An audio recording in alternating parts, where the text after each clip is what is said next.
You keep suffering because a quiet part of you is still waiting for what hurt you to return.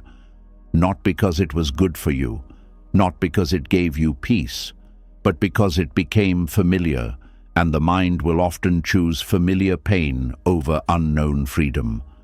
Maybe you still hope they will come back different, softer, kinder, ready to explain everything, ready to love you the way you once begged to be loved.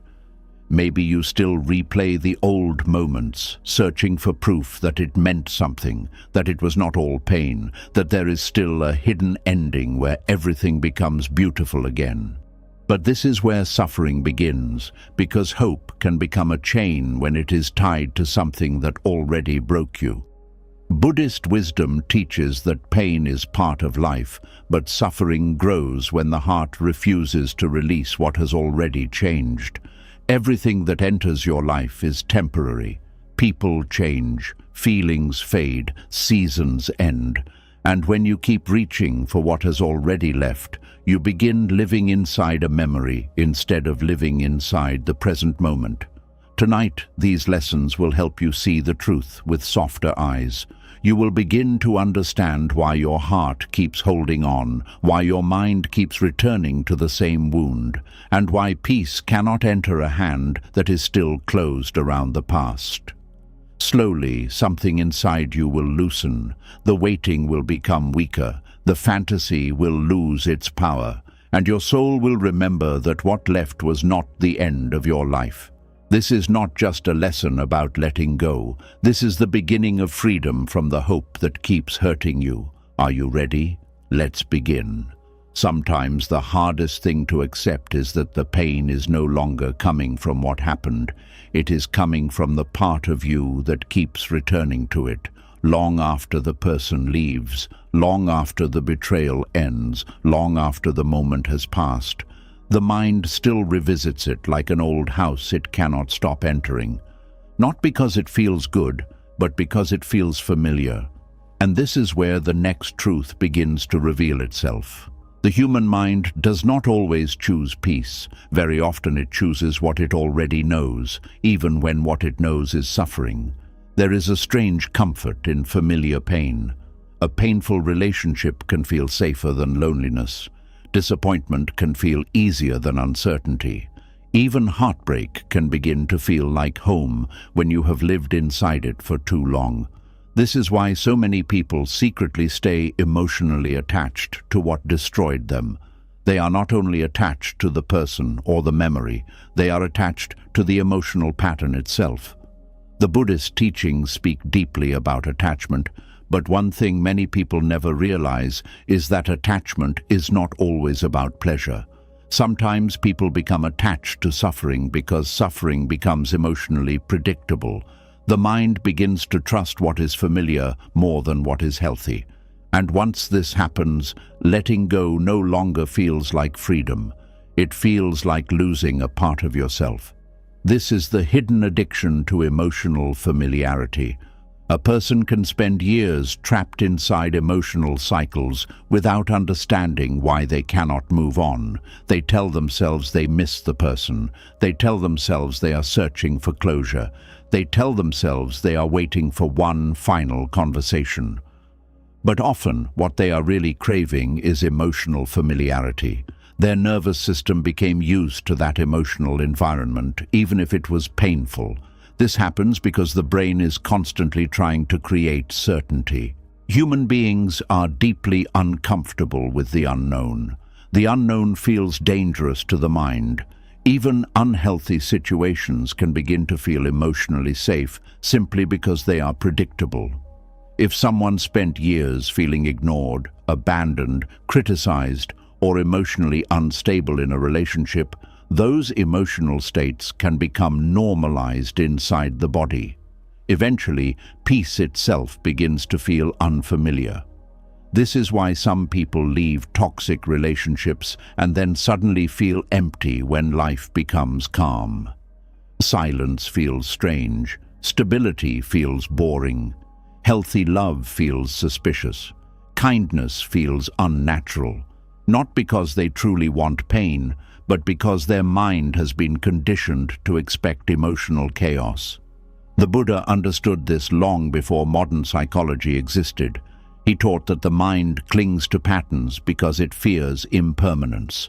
The mind would rather repeat familiar suffering than face uncertain freedom. This is one reason people return to the same relationships over and over again. They are not simply choosing another person, they are choosing emotional familiarity. You can see this everywhere in human life. Some people repeatedly choose emotionally unavailable partners. Some repeatedly chase people who reject them. Some constantly recreate abandonment. Others repeatedly stay in friendships where they are unseen, unappreciated, or emotionally drained. On the surface, it appears irrational, but underneath, the mind is trying to return to what feels emotionally known. The deepest addictions are not always physical. Many are emotional.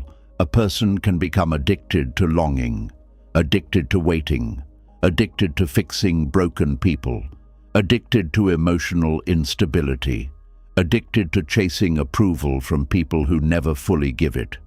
Over time, these emotional patterns stop feeling painful and start feeling normal. And this is where suffering becomes dangerous, because once pain feels normal, healing begins to feel uncomfortable. A peaceful life may sound beautiful in theory, but to someone conditioned by emotional chaos, peace can initially feel empty. They may unconsciously create drama because stillness feels unfamiliar. They may reopen old wounds because emotional intensity makes them feel alive again. The mind confuses emotional stimulation with emotional connection. This is why many people revisit old messages, old pictures, old memories, and old conversations, even when they know it hurts them. They are not only searching for the person, they are searching for the emotional state they became addicted to. The strange thing about emotional familiarity is that it disguises itself as love. People often say, "I cannot let go because I loved them too much." But sometimes the deeper truth is, I cannot let go because my identity became attached to the emotional experience. The suffering became woven into the self. The pain became part of the routine. The longing became part of daily life. Without it, they no longer know who they are. This is why letting go can feel terrifying. It is not simply the loss of a person. It feels like the loss of emotional identity. If someone spent years emotionally attached to another person, their thoughts, emotions, routines, fantasies, and sense of self may have slowly wrapped around that attachment. Once the relationship ends, they feel emotionally disoriented. This is why the mind keeps returning to the pain. It is trying to rebuild a familiar emotional structure. Buddhist wisdom teaches that attachment creates illusion. The illusion says, without this person, I cannot be whole. The illusion says, without this pain, I will lose myself. But the deeper truth is that clinging is what keeps the suffering alive. A wound cannot fully close if the mind keeps reopening it every day. And many people reopen their wounds constantly without realizing it. Every replayed memory becomes another emotional re-injury.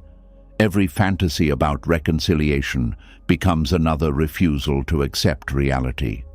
Every mental conversation with the past keeps the attachment breathing. The mind does this because it believes emotional attachment protects it from loss. But in reality, attachment often prolongs the loss indefinitely. One of the hardest truths to accept is that the body remembers emotional pain, even when the conscious mind wants to move on. This is why people can logically understand that someone was unhealthy for them while still emotionally craving them deeply. The nervous system became trained to associate that person with emotional survival. Intermittent affection creates especially deep attachment. When love and pain arrive unpredictably together, the mind becomes obsessed. Moments of affection feel more valuable because they are inconsistent. This creates emotional dependency. The person begins chasing emotional relief the same way a thirsty person chases water. This is not weakness, it is conditioning. The Buddhist path does not teach self-hatred for attachment. It teaches awareness of attachment. There is a major difference. Many people judge themselves for not being able to let go. They become angry at themselves for still missing someone. But shame only deepens suffering. Healing begins with honest observation.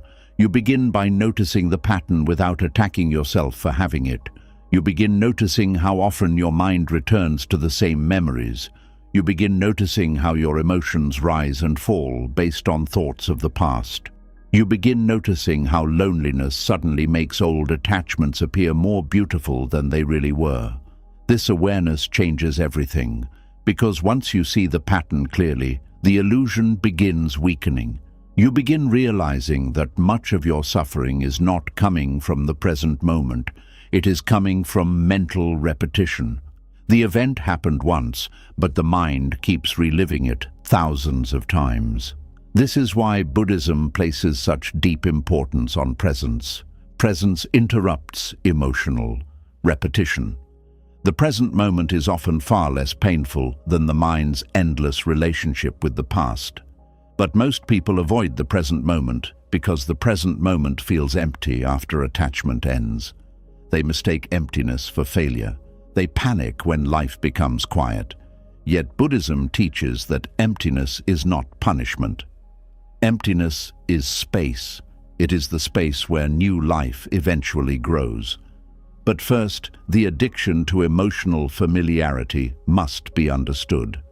If someone spent years emotionally chasing unavailable love, healthy love may initially feel strange. If someone spent years surviving chaos, peace may feel emotionally flat at first. This does not mean peace is wrong. It means the nervous system has not yet learned safety outside suffering. Healing requires retraining the mind and body to stop romanticizing familiar pain. This process takes patience. There will be days when the past suddenly feels irresistible again. A song may reopen memories. A lonely night may make old attachments feel stronger. A random memory may suddenly pull you backward emotionally. This does not mean you are failing. It means the old emotional pathways are still active. Every human mind forms habits. Emotional habits are no different. The more you revisit painful attachments mentally, the stronger those emotional pathways become. But the opposite is also true. Every time you stop feeding the attachment, the emotional grip weakens slightly. Every time you return your awareness to the present moment, the mind slowly learns a new way of existing. This is why Buddhist practice emphasizes observation without attachment. You observe the craving without obeying it. You observe the loneliness without panicking. You observe the sadness without becoming consumed by it. Slowly, the mind learns that emotions can rise and fall without controlling your life. One of the greatest mistakes people make is believing that healing means never thinking about the past again. That is not realistic. Healing means the past no longer controls your inner state. The memories may still exist, but they stop ruling your emotional world. And eventually something beautiful begins happening. The emotional intensity weakens. The memories stop feeling sacred. The fantasies lose their grip. The person you once thought you could never survive without slowly becomes smaller inside your mind. Not because they never mattered, but because your attachment to suffering begins dissolving. This is true freedom. Freedom is not pretending nothing hurt you. Freedom is no longer needing the pain to maintain your emotional identity. Many people secretly fear healing because suffering became familiar company. The pain gave them something to focus on. The longing gave them emotional purpose. Letting go feels like stepping into emotional emptiness, but the emptiness is temporary. Beyond that emptiness is peace. Beyond that peace is clarity. And beyond that clarity is the realization that life was never asking you to keep carrying the wound forever. The Buddha taught that clinging creates suffering because reality itself is always changing. Trying to emotionally freeze the past is like trying to stop a river with your hands. Life continues moving whether the mind accepts it or not. The more tightly you grip what already ended, the more pain you create for yourself. And this is why emotional familiarity becomes so dangerous. It tricks people into believing that pain is safer than freedom. It convinces them to keep revisiting what already wounded them because the unknown feels frightening. But growth always begins inside uncertainty. You cannot discover peace while constantly returning to emotional prisons that feel familiar. You cannot build a new life while emotionally worshipping old pain. And you cannot fully heal while secretly hoping suffering will return in a different form and finally save you. At some point, the mind must stop chasing emotional familiarity and begin choosing truth instead. The truth may hurt initially. The truth may feel empty at first. The truth may force you to face loneliness, grief, and uncertainty. But the truth also opens the door to liberation. Because once you stop feeding familiar suffering, the nervous system slowly begins learning something it may have forgotten long ago. Safety, stillness, presence, peace. And perhaps for the first time in a very long time, you begin understanding that healing was never about getting the past back. It was about finally becoming free from needing it. And this is where many people become trapped without realizing it. After the mind grows attached to familiar suffering, it begins creating one final illusion to keep the attachment alive. That illusion is hope, not healthy hope, not the kind that inspires growth or healing, but the kind that quietly chains the heart to what already betrayed it. The kind that whispers, maybe one day they will come back, maybe one day they will finally understand your pain. Maybe one day everything will become what you hoped it would be. And without noticing it, hope slowly becomes emotional imprisonment. There is a very painful kind of hope that keeps people emotionally frozen for years. It does not look dangerous at first. In fact, it often disguises itself as love, loyalty, faith, or emotional strength. But underneath, it quietly prevents healing from happening. Because part of the mind is still waiting for the thing that destroyed its peace to suddenly become the thing that saves it. This is one of the deepest forms of suffering after betrayal. The betrayal itself hurts deeply, but what often hurts longer is the hope that refuses to die afterward. The mind keeps creating emotional futures where the person returns changed, wiser, softer, remorseful, finally capable of giving the love they once withheld. And every time this fantasy is replayed, attachment continues breathing. This is why some people remain emotionally trapped long after the relationship has ended. Their body may have moved on physically, but emotionally they are still standing at the same closed door, hoping it will reopen one day. Buddhist wisdom teaches that attachment does not only cling to people, it clings to expectations, imagined futures, emotional fantasies, and unfinished desires. Betrayal becomes especially painful because it destroys not only trust, but the future the mind secretly built around another person. When someone betrays you, the pain is rarely only about what happened. It is also about the future you thought you were walking toward together. The mind grieves conversations that never happened, memories that were never created, moments that never arrived. In many ways, betrayal forces people to mourn imaginary lives that existed only inside hope. And this is why hope can become a prison, because the mind keeps emotionally living inside futures that reality already destroyed. A person may know logically that someone was dishonest, emotionally unavailable, manipulative, or destructive, yet still secretly hope for their return. This creates deep internal conflict. One part of the mind sees reality clearly, while another part keeps feeding emotional fantasy. This internal contradiction creates exhaustion. The heart cannot fully heal while still emotionally negotiating with the past. Many people think healing means waiting long enough for the pain to disappear, but true healing often begins when false hope finally collapses.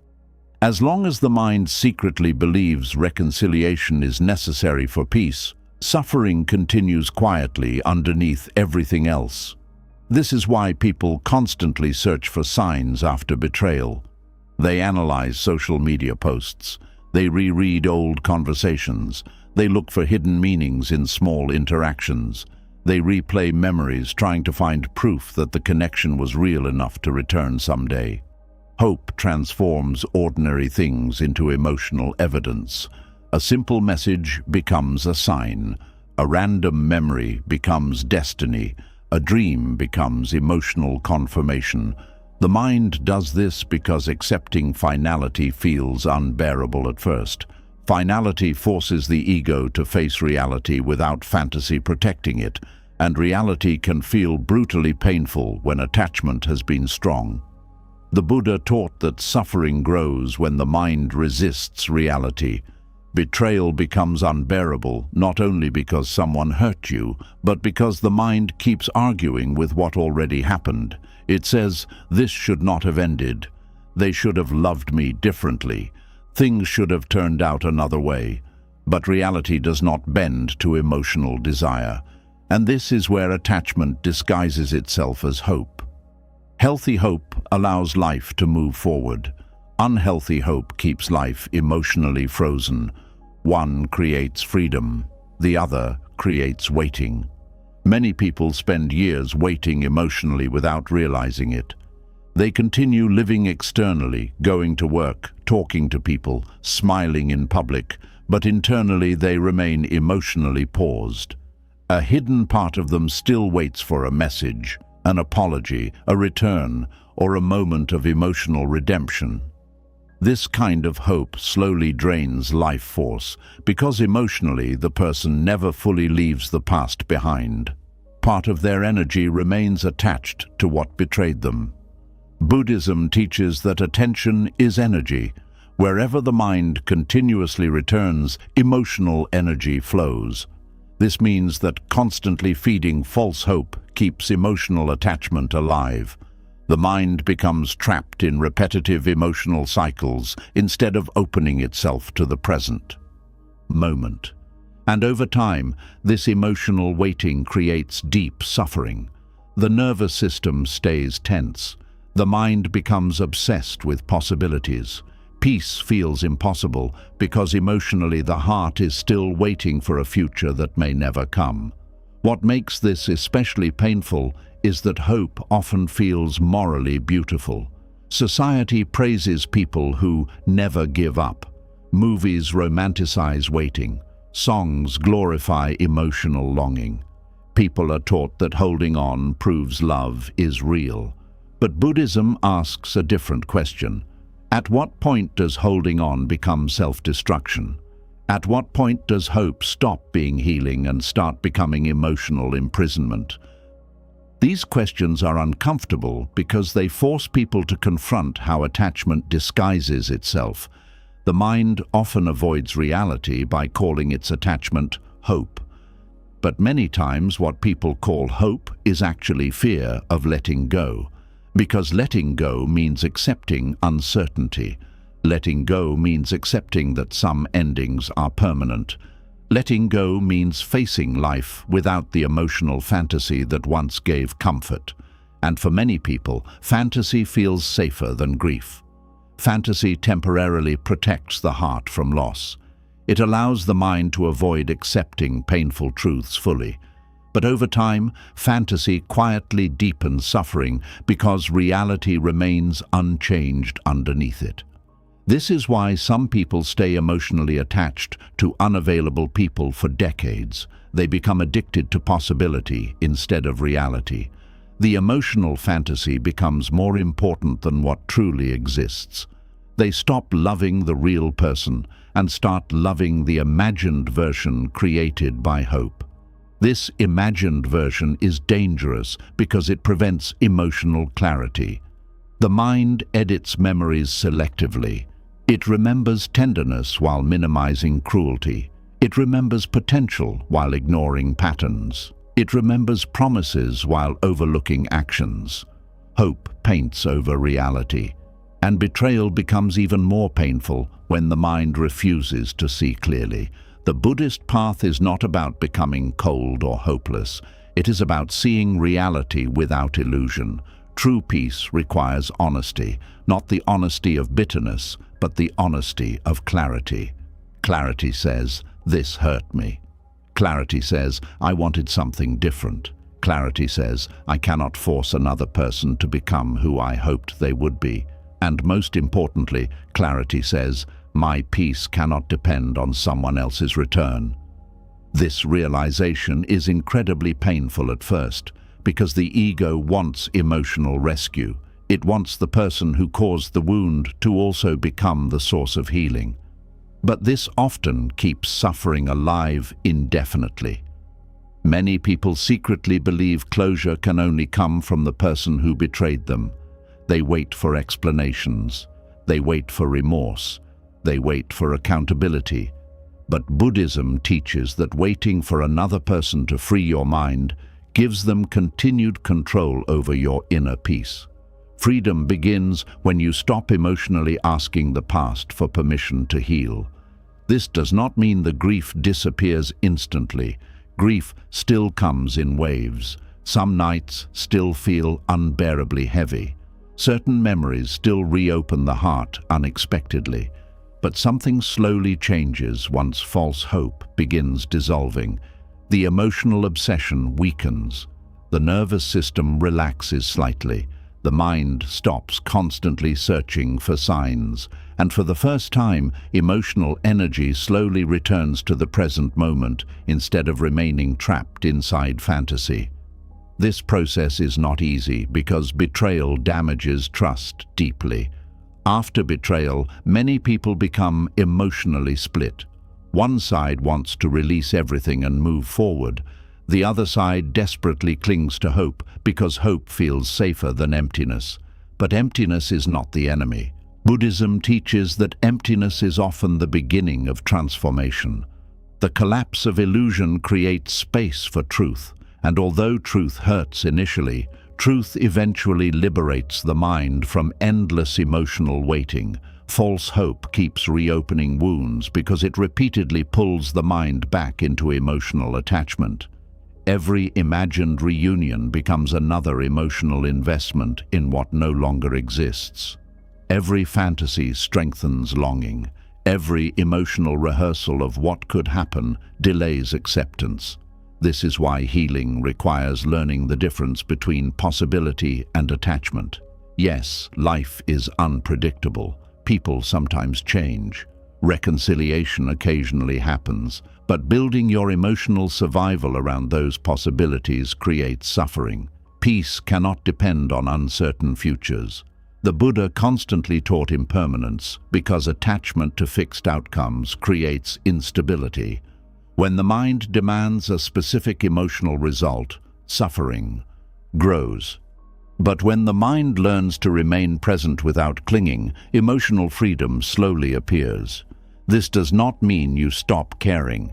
It means you stop emotionally imprisoning yourself through endless waiting. There is a profound difference. One of the most painful stages of healing comes when you realize the version of the future you hoped for is no longer real.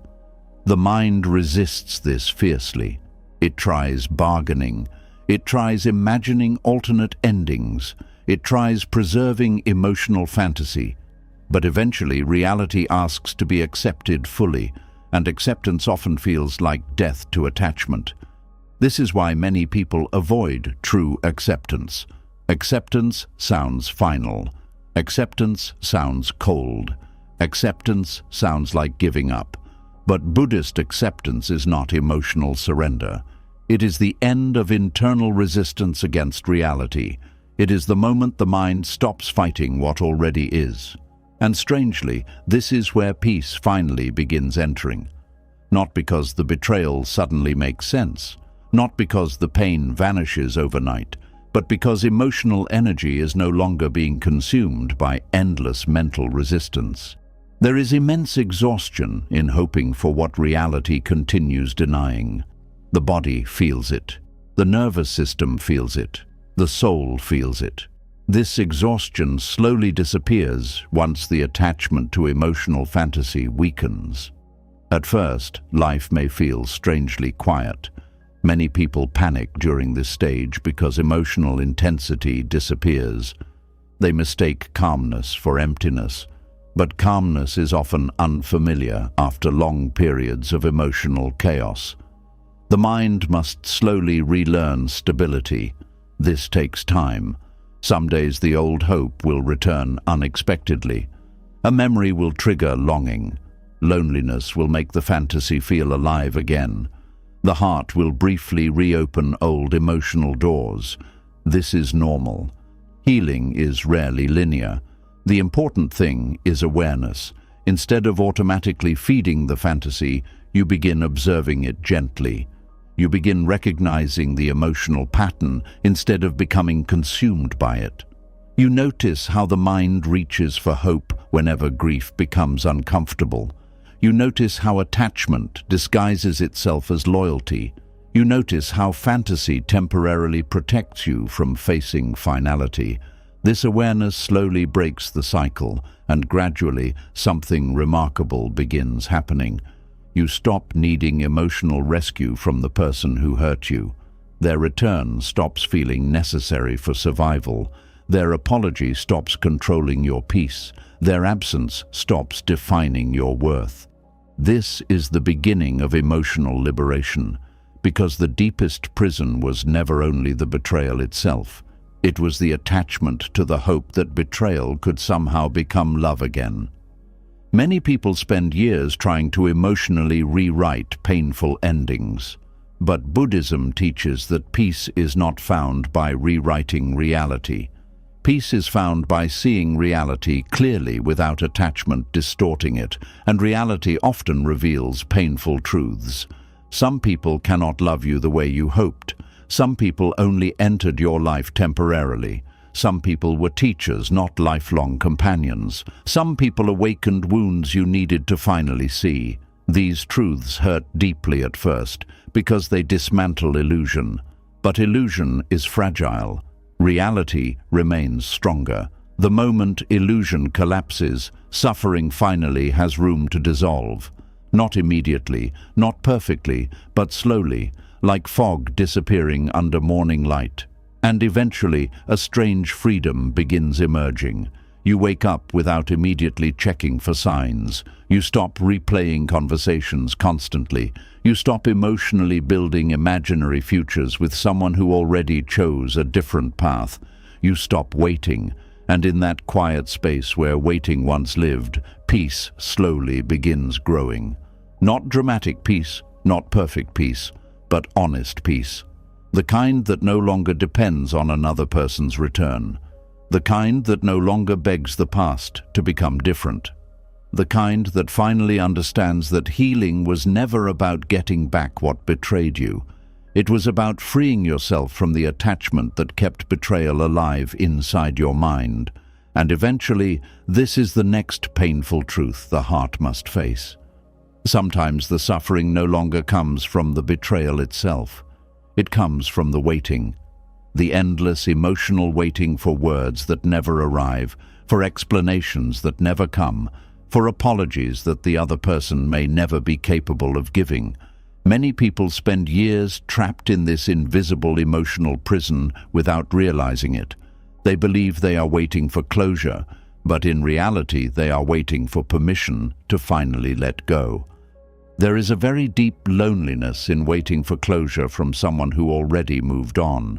Emotionally, it creates a strange kind of emotional suspension where life continues moving outside, but inside, part of the heart remains frozen in the exact moment everything broke apart. The mind keeps saying, maybe one day they will explain why they hurt me. Maybe one day they will finally understand the damage they caused. Maybe one day I will hear the words that make all this pain make sense. But many times those words never come, and this is one of the hardest Buddhist truths to accept. Not every wound receives closure, not every betrayal receives an apology, not every ending receives an explanation. Some people leave confusion behind them and never return to clean the emotional destruction they caused. And when the mind refuses to accept this, suffering quietly continues year after year. The human mind desperately wants emotional certainty. It wants answers because answers create the illusion of control. When something painful happens without explanation, the mind becomes restless. It keeps searching for meaning because uncertainty feels unbearable. This is why people replay old conversations endlessly after heartbreak. They analyze details repeatedly. They mentally reconstruct events, searching for hidden clues that might finally explain everything. The mind becomes like a detective trapped in an endless investigation. But the investigation never truly ends because the deeper problem is not lack of information. The deeper problem is emotional resistance against reality. The mind believes, if I just understand everything completely, then I will finally feel peace. But Buddhism teaches something radically different. Peace does not come from controlling the past through understanding. Peace comes from releasing the mind's attachment to needing perfect answers before healing can begin. This is difficult because closure feels emotionally sacred to most people. Society teaches that every ending should come with honesty, accountability, emotional clarity, and mutual understanding. But reality often works differently. Some people avoid difficult conversations because they fear guilt. Some disappear without explanation because emotional responsibility feels uncomfortable to them. Some never apologize because protecting their ego matters more than acknowledging your pain. And some simply lack the emotional awareness to fully understand the damage they caused. Waiting for these people to suddenly provide deep emotional closure can become a lifelong prison. The Buddha taught that attachment creates suffering because the mind clings to how things should be instead of seeing things as they are. Closure becomes painful when the mind insists that healing cannot happen until another person behaves differently. This gives enormous power away emotionally. Your peace becomes dependent on someone else's emotional maturity, honesty, self-awareness, or remorse. And many people never develop those things. This truth hurts deeply because the heart naturally wants fairness. Human beings crave emotional justice. They want the person who hurt them to fully see the pain they caused. They want acknowledgement because acknowledgement feels validating. Without it, many people feel invisible. This invisibility creates profound suffering. A person may think, if they never apologize, does that mean none of it mattered? If they never explain themselves, does that mean my pain was meaningless? If they can move on so easily, was I ever truly loved at all? These questions can haunt the mind for years, but Buddhism gently teaches that another person's inability to provide closure does not erase your experience. Your pain existed whether they validate it or not. Your suffering mattered whether they acknowledge it or not. Reality does not disappear simply because someone refuses to face it. Many people unknowingly trap themselves inside emotional waiting rooms. They postpone healing because they are still emotionally expecting one final conversation to rescue them from confusion. But closure rarely arrives in the dramatic way the mind imagines. Sometimes there is no final speech, no perfect explanation, no emotional breakthrough, no moment where everything suddenly makes sense. Sometimes life simply moves forward while questions remain unanswered. This is incredibly painful for the ego because the ego wants completion. It wants emotional stories tied neatly together. It wants to feel chosen, understood, respected, and emotionally resolved. But life often leaves loose ends, and maturity begins when the mind learns to survive without complete resolution. This is one of the deepest forms of emotional growth, the ability to live without forcing certainty from uncertainty. Many people stay emotionally connected to the past because they confuse understanding with healing. They believe if they can fully understand why someone hurt them, then the pain will disappear. But often, even when explanations are given, suffering still remains. Because explanations do not automatically dissolve attachment. An apology cannot always undo betrayal. A reason cannot always heal abandonment. Words cannot always restore trust once it has collapsed. This is why some people receive the closure they thought they needed and still feel empty afterward. The mind expected emotional liberation, but instead discovers that no explanation can fully reverse pain that has already happened.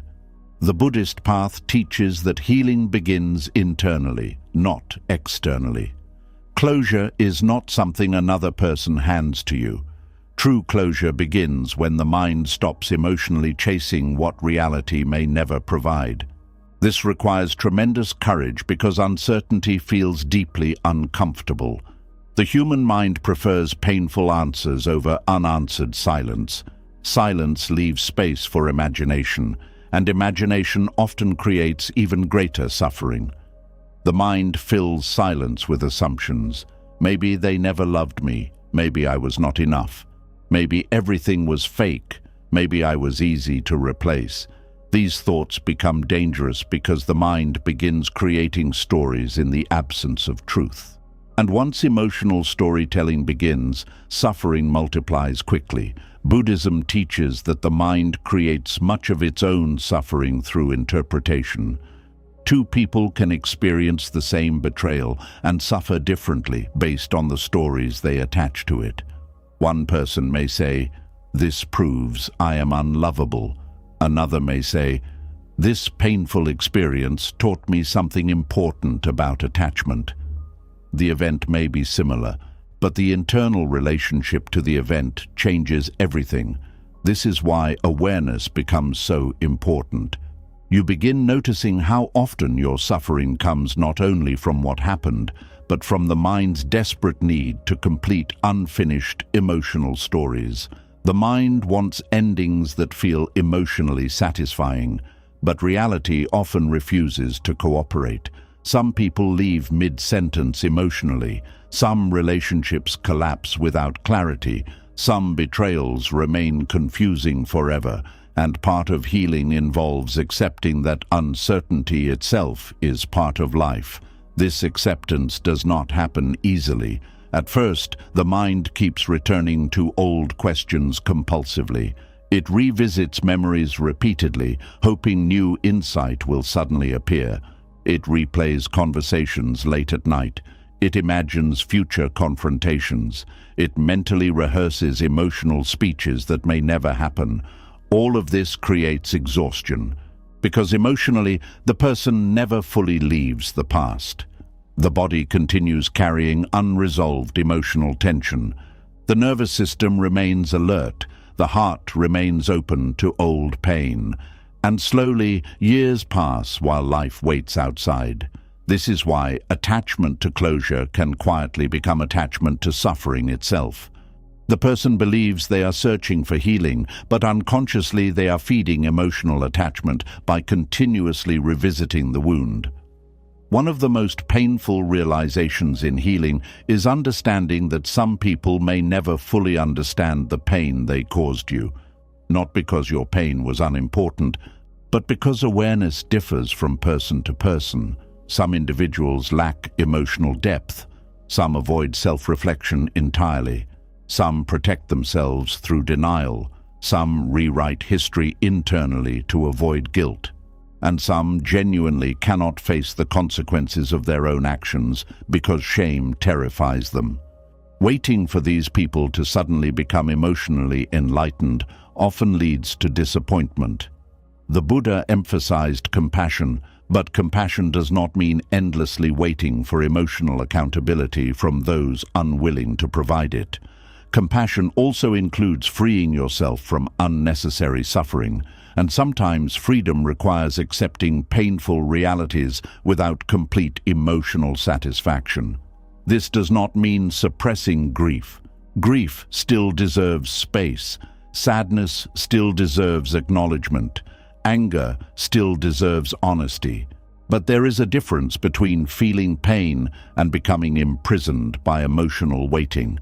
Many people do not realize how much of their emotional life becomes organized around unresolved closure. They check social media hoping for indirect signs. They compare themselves to new partners.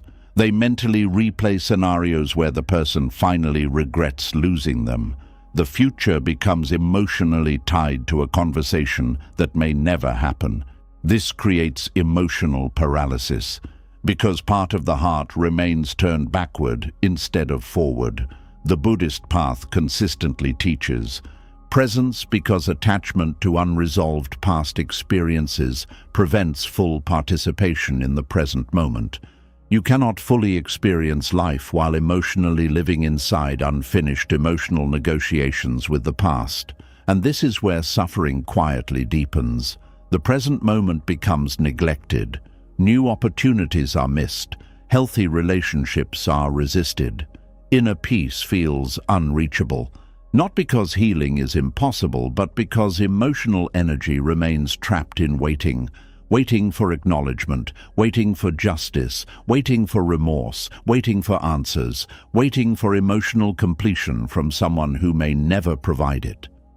Eventually, exhaustion begins teaching what wisdom could not. You begin realizing how heavy emotional waiting truly is, how much life it consumes, how much peace it steals, how much time disappears while the mind endlessly circles the same unresolved pain. And slowly, another possibility begins appearing. What if closure is not something you receive? What if closure is something you practice internally? This changes everything. Because now healing no longer depends on another person's behavior. Now freedom becomes possible even without explanation. Now peace becomes available even in uncertainty. This is one of the deepest Buddhist truths. You do not need perfect emotional resolution to stop suffering.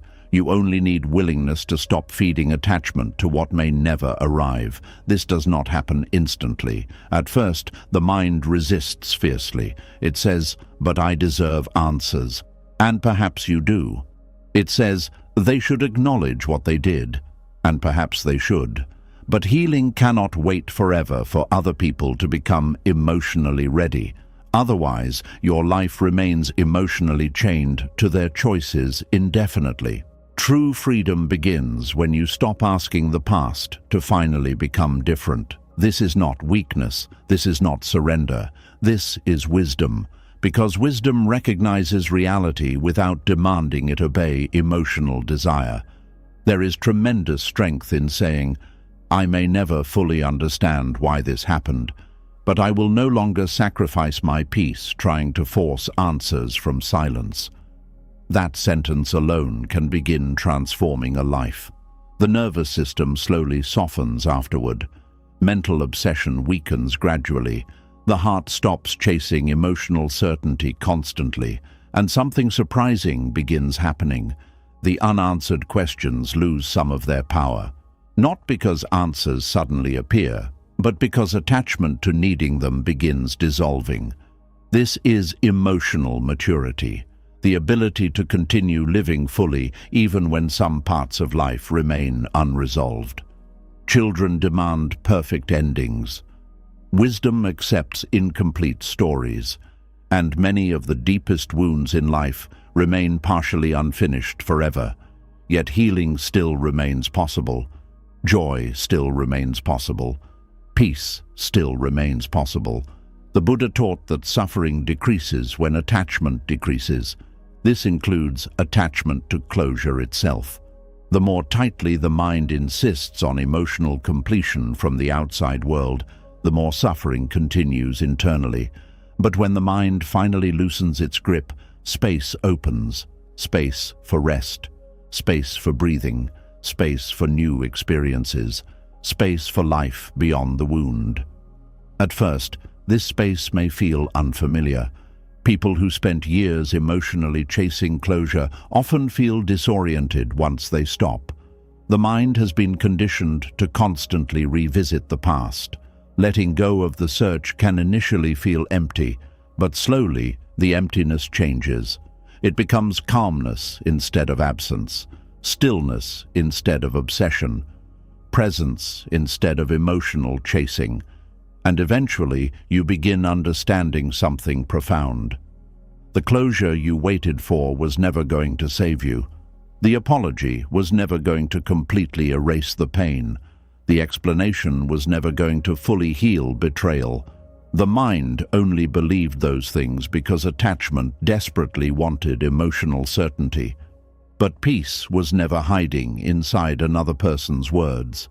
Peace was waiting in the moment you finally stopped needing them to speak before allowing yourself to heal. And once the mind finally begins releasing its desperate need for closure, another hidden layer of suffering slowly reveals itself. Even after people accept that the apology may never come, the heart often continues doing something far more deceptive. It begins reshaping the memory itself. The pain slowly becomes softer in memory. The betrayal becomes blurred. The loneliness fades into the background.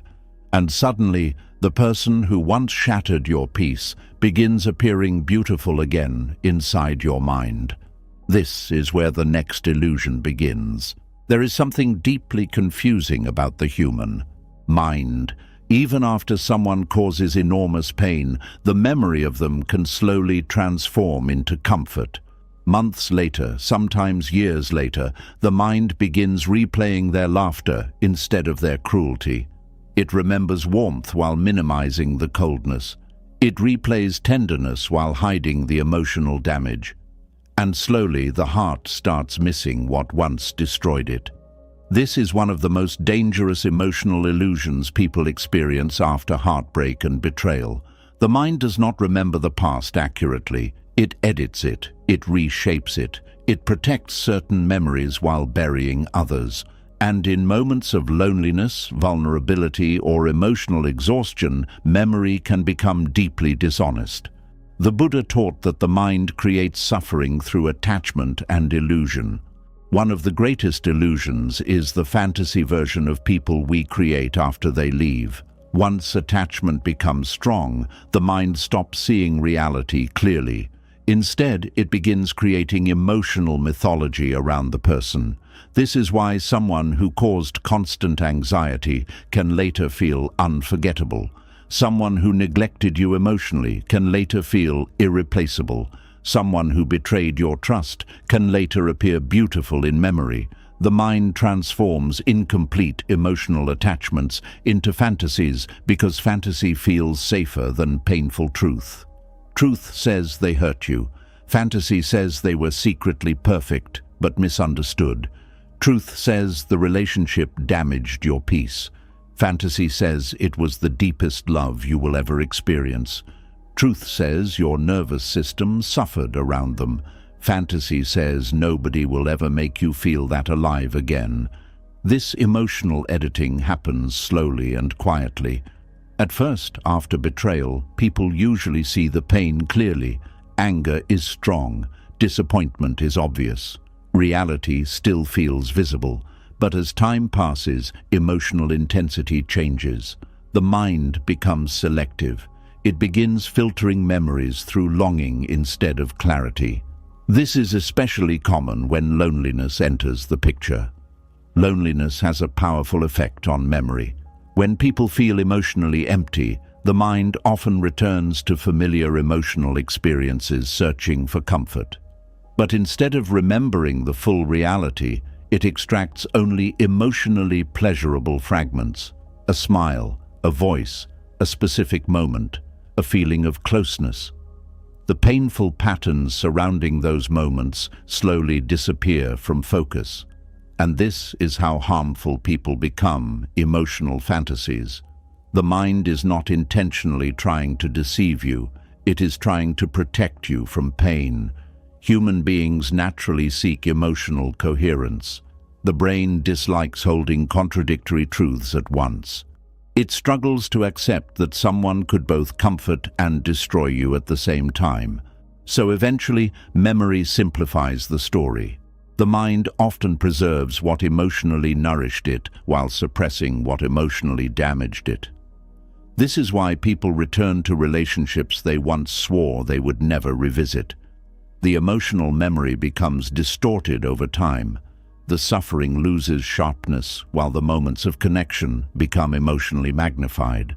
This creates enormous confusion. A person may sit alone at night missing someone who once made them cry constantly.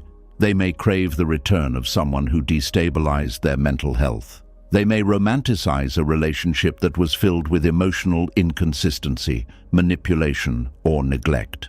From the outside, this appears irrational, but psychologically and spiritually, it is deeply human. The mind craves emotional attachment so strongly that it often rewrites reality to preserve the bond internally. Buddhist wisdom warns about attachment because attachment clouds perception. Once the mind becomes attached, it no longer sees clearly. It sees through desire, fear, memory, and fantasy. This is why people often fall in love not only with who someone truly is, but with the emotional story they created around them. And after separation, that story can become even more powerful than reality itself. A dangerous thing happens when someone becomes unavailable. The mind gains space to idealize them. Reality is no longer present to interrupt fantasy. There are no daily disappointments anymore, no painful arguments, no emotional inconsistencies happening in real time. Only memory remains, and memory can become incredibly deceptive. The brain often preserves emotional highlights while minimizing emotional suffering. This is one reason people revisit old relationships repeatedly. They remember the emotional highs, but forget how exhausting the lows truly felt. The mind begins saying things like, "Maybe it was not that bad. Maybe they actually loved me deeply. Maybe I overreacted. Maybe nobody else will ever understand me like they did." These thoughts become especially powerful during emotional vulnerability. A lonely night can resurrect old fantasies instantly. A difficult season in life can make toxic comfort suddenly feel appealing again. The brain starts associating the past with emotional safety simply because it was familiar. But familiar does not mean healthy. This is one of the most important truths many people fail to understand. Familiar pain often feels safer than unfamiliar peace. The mind would rather return to known suffering than step into uncertain healing. This is why romanticized memories become so dangerous. They create emotional gravity, pulling people backward instead of forward. Buddhism teaches that attachment creates mental projections. The mind projects permanence onto temporary things. It projects meaning onto incomplete experiences. And most dangerously, it projects fantasy onto people who never fully existed the way memory now portrays them. Many people are not actually grieving the real person anymore. They are grieving the fantasy version their attachment created afterward. This distinction changes everything, because once you begin seeing clearly, you realize the mind is often mourning emotional imagination more than objective reality. The person in memory becomes softer, wiser, more loving, more emotionally available than they truly were.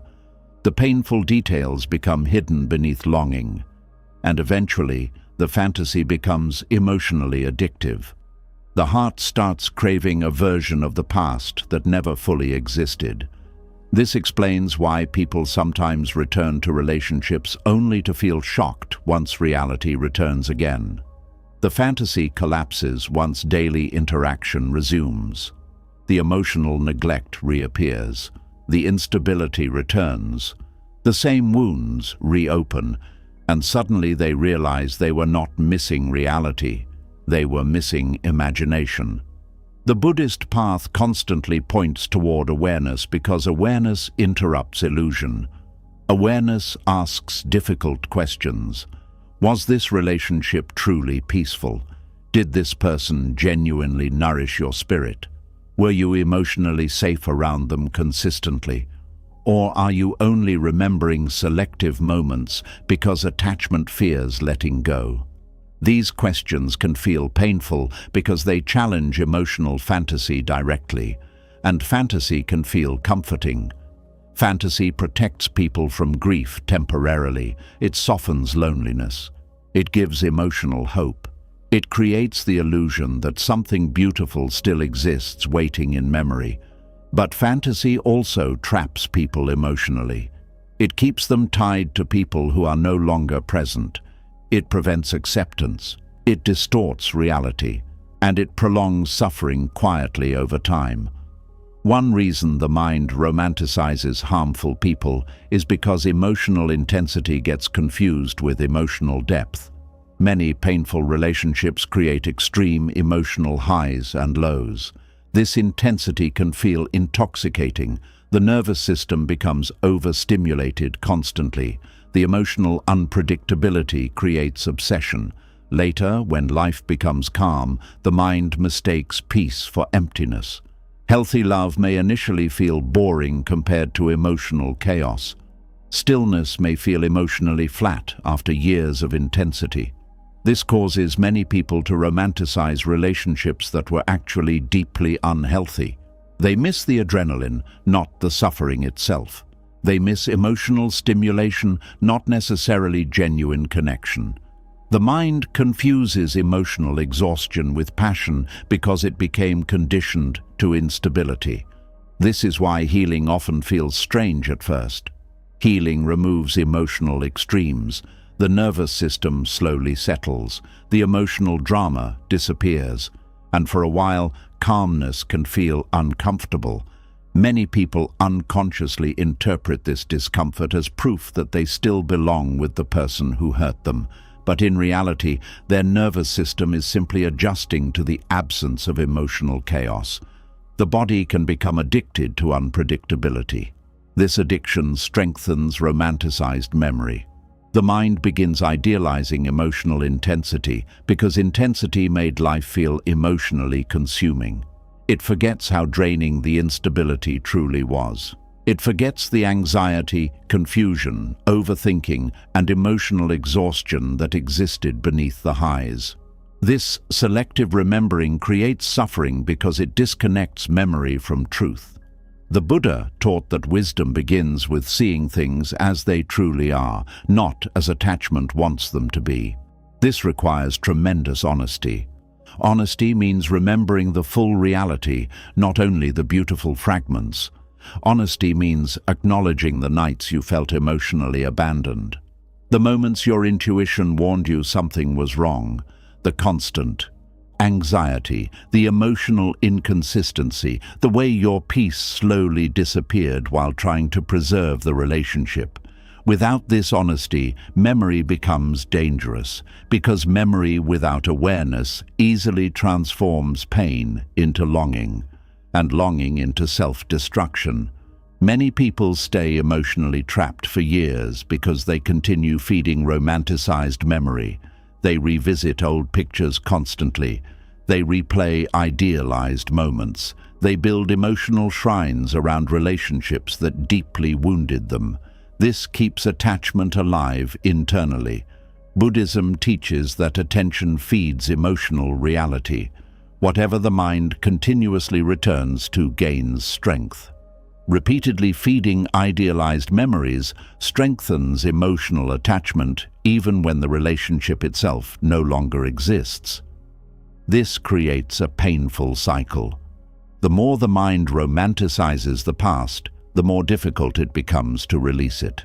And the more difficult it becomes to release it, the more beautiful the fantasy appears. Eventually, the fantasy can feel more emotionally real than the actual relationship ever was. This is why awareness is liberation. Awareness interrupts emotional distortion. Awareness reminds you that missing someone does not automatically mean they were healthy for you. Craving connection does not always mean genuine compatibility existed. Longing does not prove destiny, and emotional obsession does not equal love. These distinctions are essential for healing, because without them, people continue chasing illusions while abandoning themselves emotionally. One of the deepest forms of suffering comes from betraying your own reality in order to preserve emotional fantasy. Deep down, many people know the relationship damaged them. Their body remembers, their anxiety remembers, their exhaustion remembers. But attachment keeps overriding those signals through romanticized memory. The Buddhist path asks you to trust awareness over fantasy, to trust peace over emotional addiction, to trust clarity over longing. This does not mean becoming bitter toward the past. Bitterness is another form of attachment. Buddhism does not teach hatred toward what hurt you. It teaches clear seeing. Clear seeing says, there were beautiful moments, but there was also suffering. Clear seeing says, I can appreciate what felt meaningful without abandoning reality. Clear seeing says, I do not need to turn pain into fantasy in order to survive its loss. This balance is difficult but transformative, because once the mind stops romanticizing what destroyed it, emotional freedom slowly becomes possible. The person begins reclaiming reality. They stop worshipping memory. They stop confusing fantasy with truth. They stop emotionally rewriting history to preserve attachment, and slowly the emotional grip weakens, not because the memories disappear, but because the illusion surrounding them dissolves. This is one of the quietest forms of healing. There is no dramatic moment, no sudden breakthrough, just gradual clarity. The kind of clarity that allows you to remember someone without emotionally collapsing inside the memory. The kind of clarity that allows you to see both the beauty and the damage honestly. The kind of clarity that finally understands why the mind kept turning pain into longing. And eventually, something changes inside you. The fantasy loses its emotional magic. The mind stops polishing old memories constantly. The person becomes human again instead of mythical. And for the first time, you begin realizing that what you missed most was not always the person themselves. Sometimes it was the emotional story your attachment created around them. And once the fantasy version of the past begins losing its power, another quiet form of suffering rises to the surface. It is not only the person you miss. It is not only the memory you keep polishing. It is the life you thought would happen with them, the future you planned in silence, the version of your story that never arrived, but still lives somewhere inside your heart.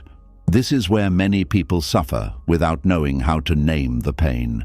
They are not just grieving what happened, they are grieving what never happened. There is a strange pain in missing a future that never became real. Nobody else can see it. Nobody else knows how much it meant to you.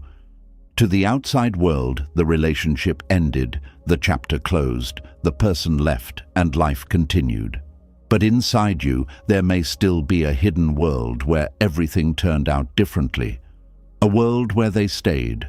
A world where they changed.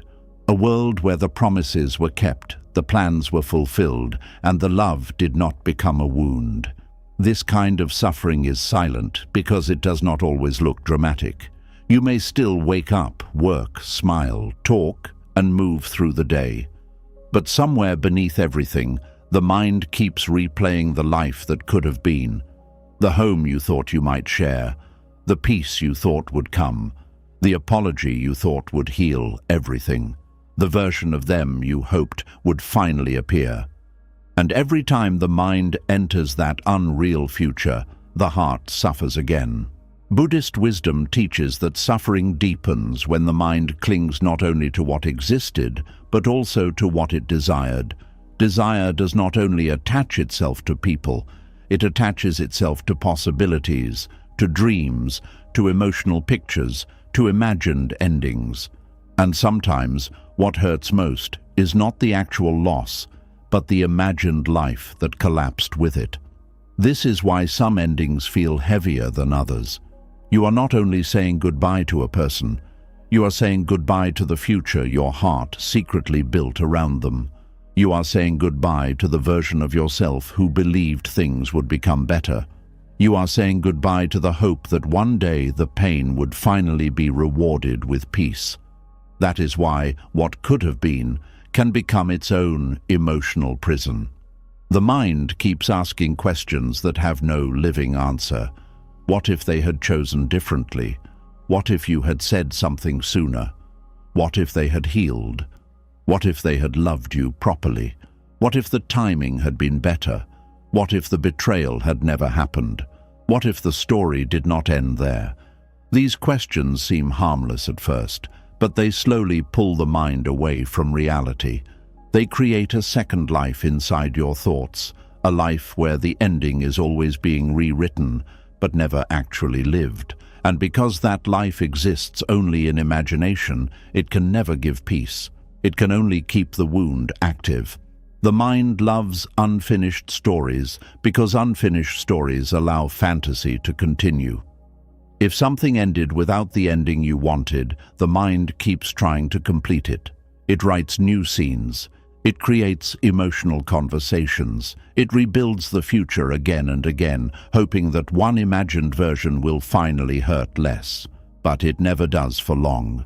Because after every imagined future comes the return to reality. And reality says, this did not happen. Reality says, they did not stay. Reality says, that version of life is not here. And each return from fantasy back into truth can feel like losing them all over again.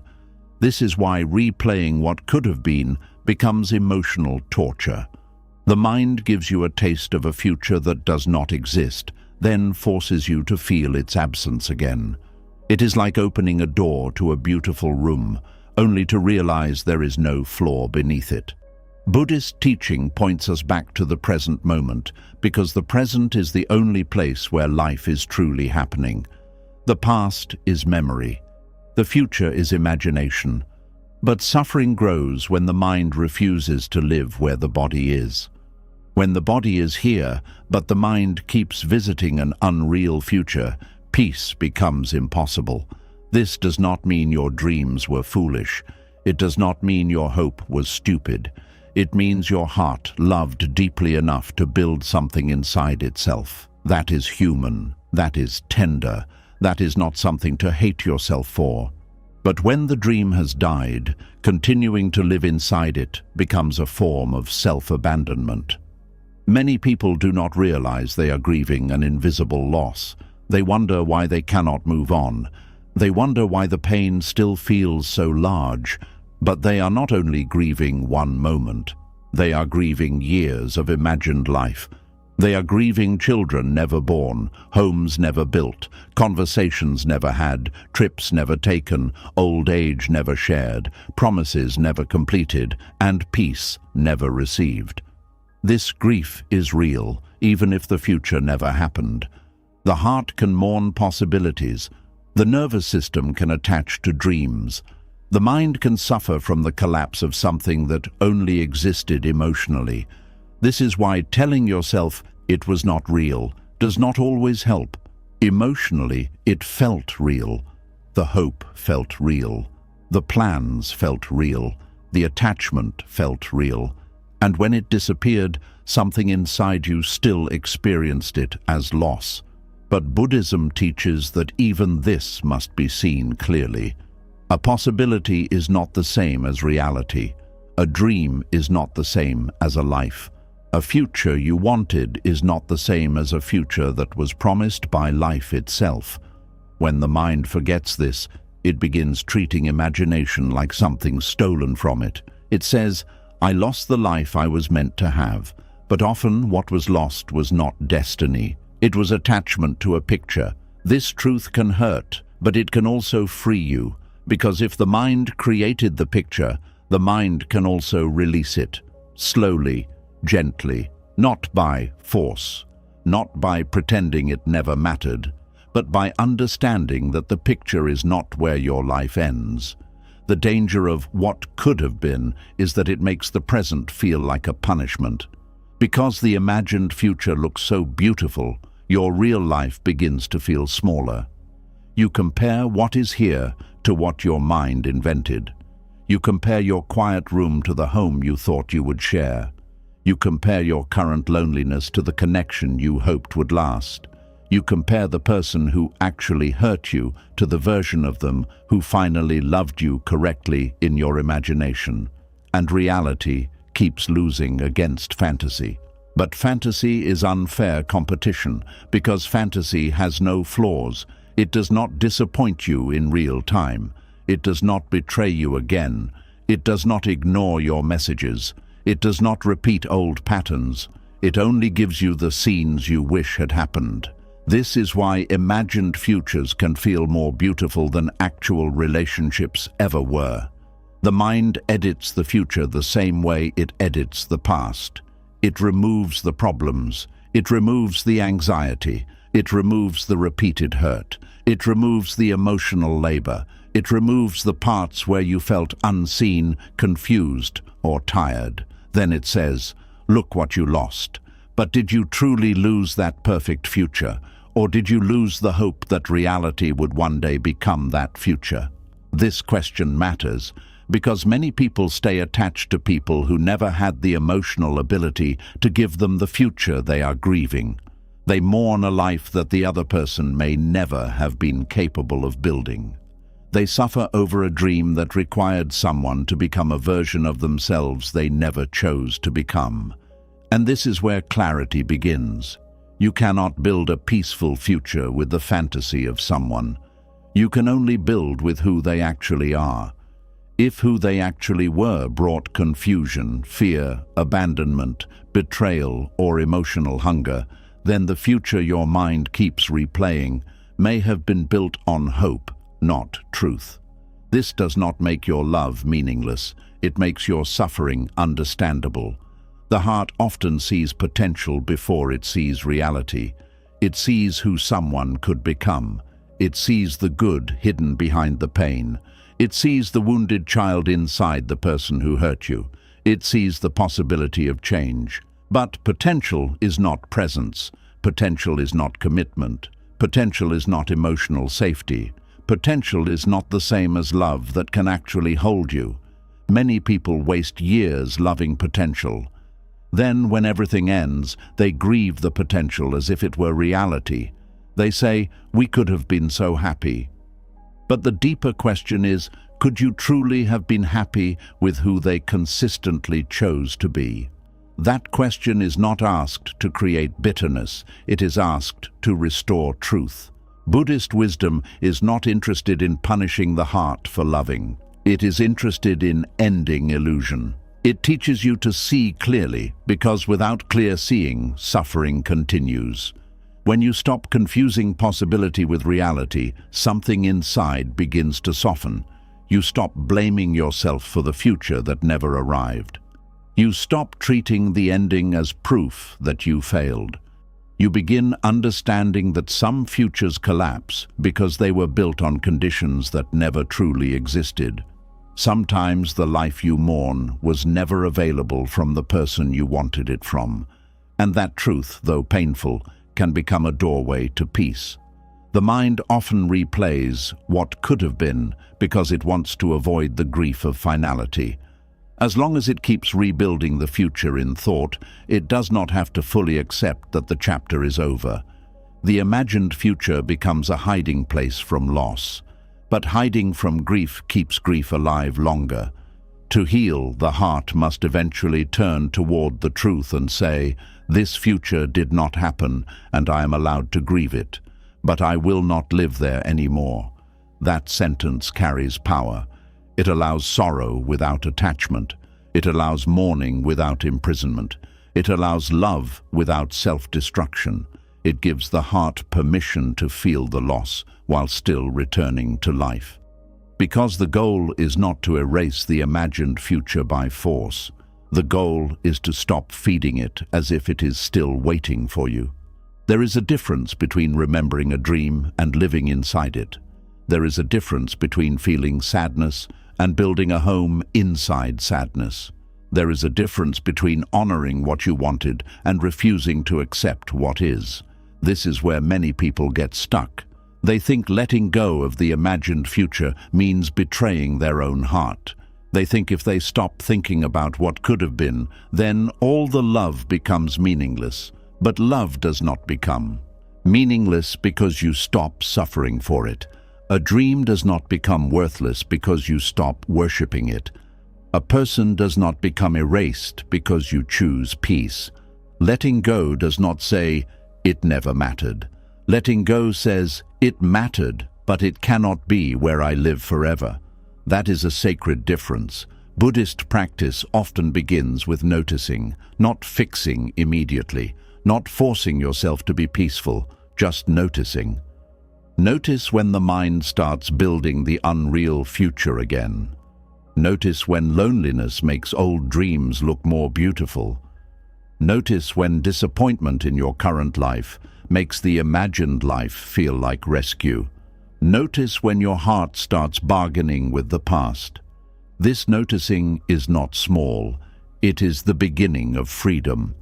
Because the moment you notice the mind creating a future that no longer exists, you are no longer completely lost inside it. There is a small space between you and the thought, and in that space, wisdom can enter. You can gently say, "This is a thought, not my life."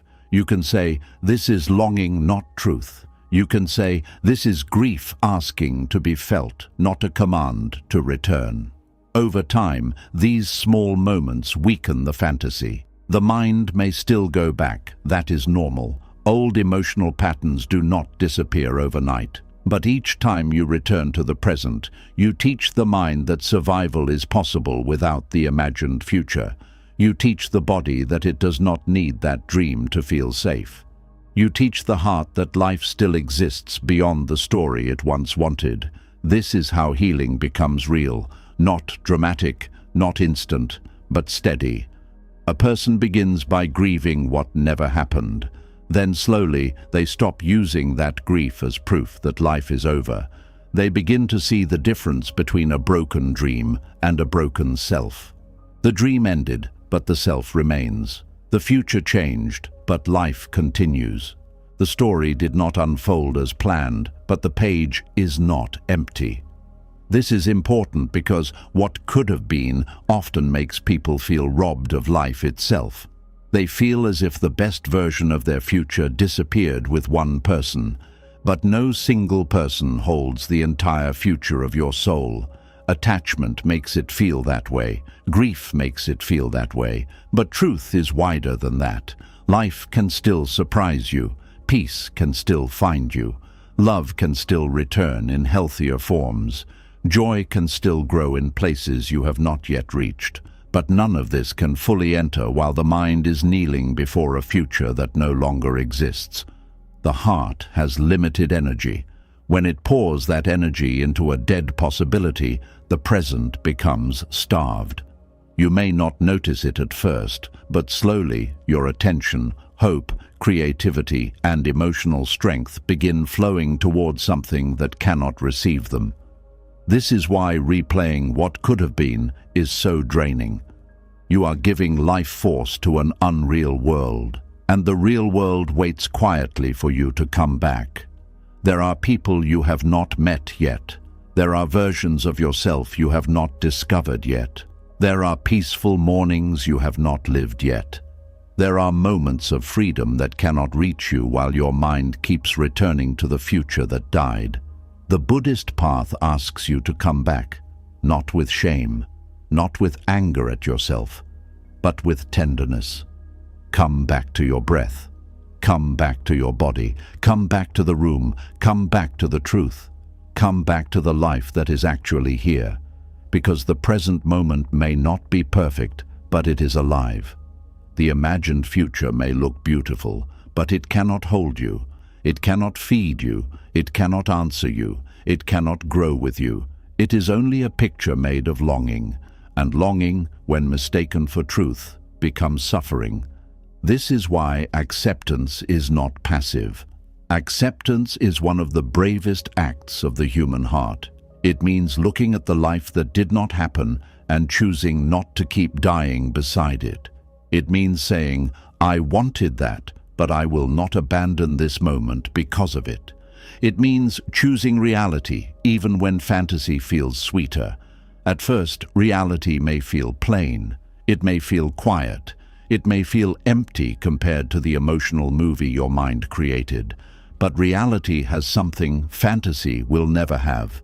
It has possibility, real possibility, not the old kind built around someone who hurt you, but the living kind that opens when you finally return to yourself.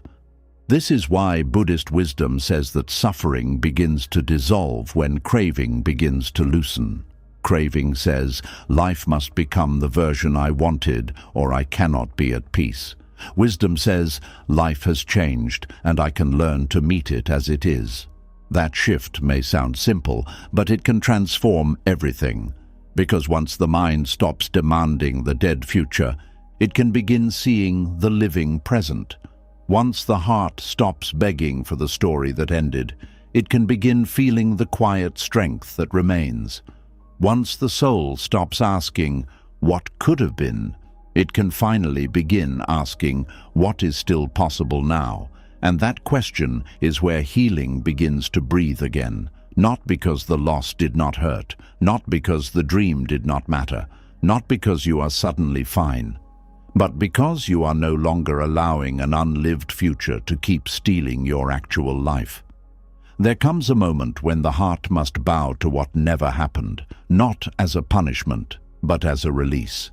You can honor the dream, grieve the dream, and still walk away from the dream. You can admit that it hurt, that it mattered, that you wanted it deeply, and still choose not to suffer for it forever. This is the quiet freedom hidden beneath all that pain. You do not need to keep replaying the future that never arrived to prove your love was real. You do not need to keep hurting over the life that did not happen to prove it mattered. You do not need to keep standing inside an imagined tomorrow while your real life waits for you today. The future you lost may have broken your heart, but it does not have to become your home. And slowly, as this truth settles inside you, the question begins to change. The mind no longer asks, why did that future disappear? The heart no longer begs, how do I bring it back? Something quieter begins to rise. A softer question, a freer question. What life is still waiting for me, now that I have stopped living inside the one that never came? And once the heart begins asking what life is still waiting now, another quiet truth rises from beneath the pain. Before a new life can fully enter, the old ghosts must be seen for what they are, not hated, not chased, not worshipped, just seen clearly. Because many people do not remain trapped only because they miss someone. They remain trapped because they are still emotionally serving something that no longer exists.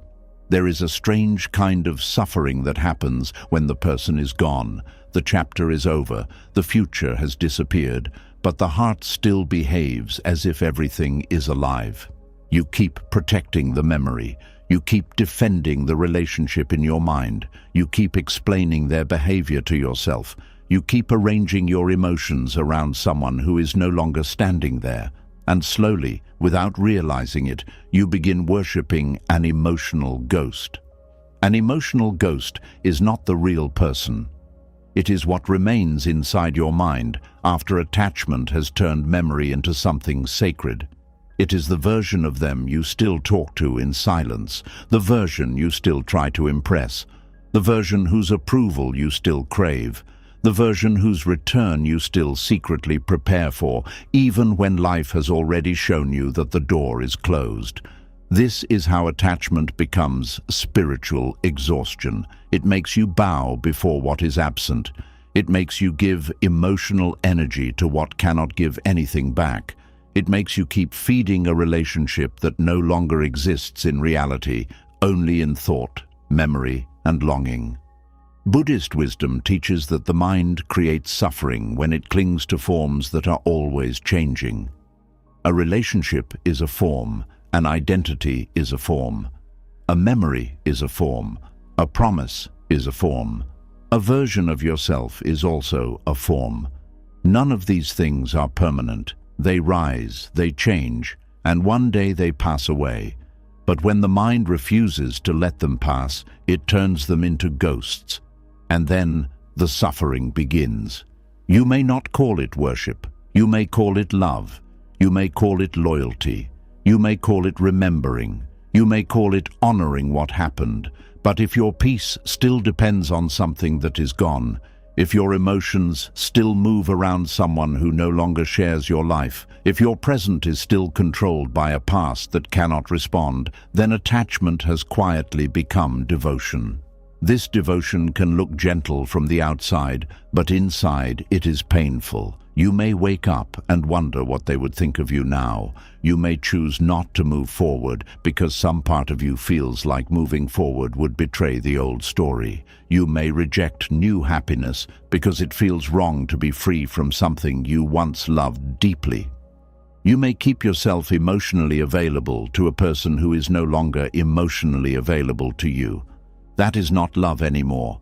That is bondage wearing the clothes of love. There is a point where remembering becomes reliving. There is a point where missing becomes serving. There is a point where grief becomes a private temple, and every thought becomes a candle placed before the altar of what has already ended. This is why the Buddha spoke so deeply about attachment. Attachment does not only make you want what is absent, it makes the absent thing feel more powerful than what is present. It gives the past more authority than today. It gives memory more control than truth. It makes something dead inside reality feel alive inside your nervous system. And once this happens, the emotional ghost begins shaping your life. You may avoid certain places because the ghost lives there. You may listen to certain songs just to feel the ghost again. You may keep old messages because deleting them feels like erasing a part of your soul. You may compare everyone new to a person who no longer exists in the same form. You may speak to them in your mind when you are sad, angry, lonely, or afraid. And the painful part is this: the ghost never answers. It only takes. It takes attention. It takes peace. It takes sleep. It takes emotional space. It takes your ability to be fully open to what is still alive around you. It takes the freshness of the present moment and covers it with the shadow of something that has already passed. Attachment does this by making absence feel holy. The mind says, this pain proves it mattered. The heart says, if I stop holding on, then maybe it was never real. So the person keeps suffering as proof of love. They keep remembering as proof of loyalty. They keep waiting as proof that the connection had value. But suffering is not the highest proof of love. Sometimes suffering is only proof that attachment has not yet released its grip. This is a hard truth, because many people are afraid that if they stop hurting, they will stop caring. But peace does not erase meaning. Healing does not insult the past. Moving on does not mean the relationship was worthless. It simply means you have stopped turning your wound into a home. The Buddhist path invites you to look at the ghost without feeding it, to notice the memory without worshipping it, to feel the ache without making it your identity. This is not coldness. This is wisdom. Because wisdom understands that what has passed must be allowed to pass, or it will continue living inside you as unfinished suffering. Many people are not only attached to a person, they are attached to who they became around that person. They miss the version of themselves who loved deeply, hoped wildly, believed fully, and dreamed without fear.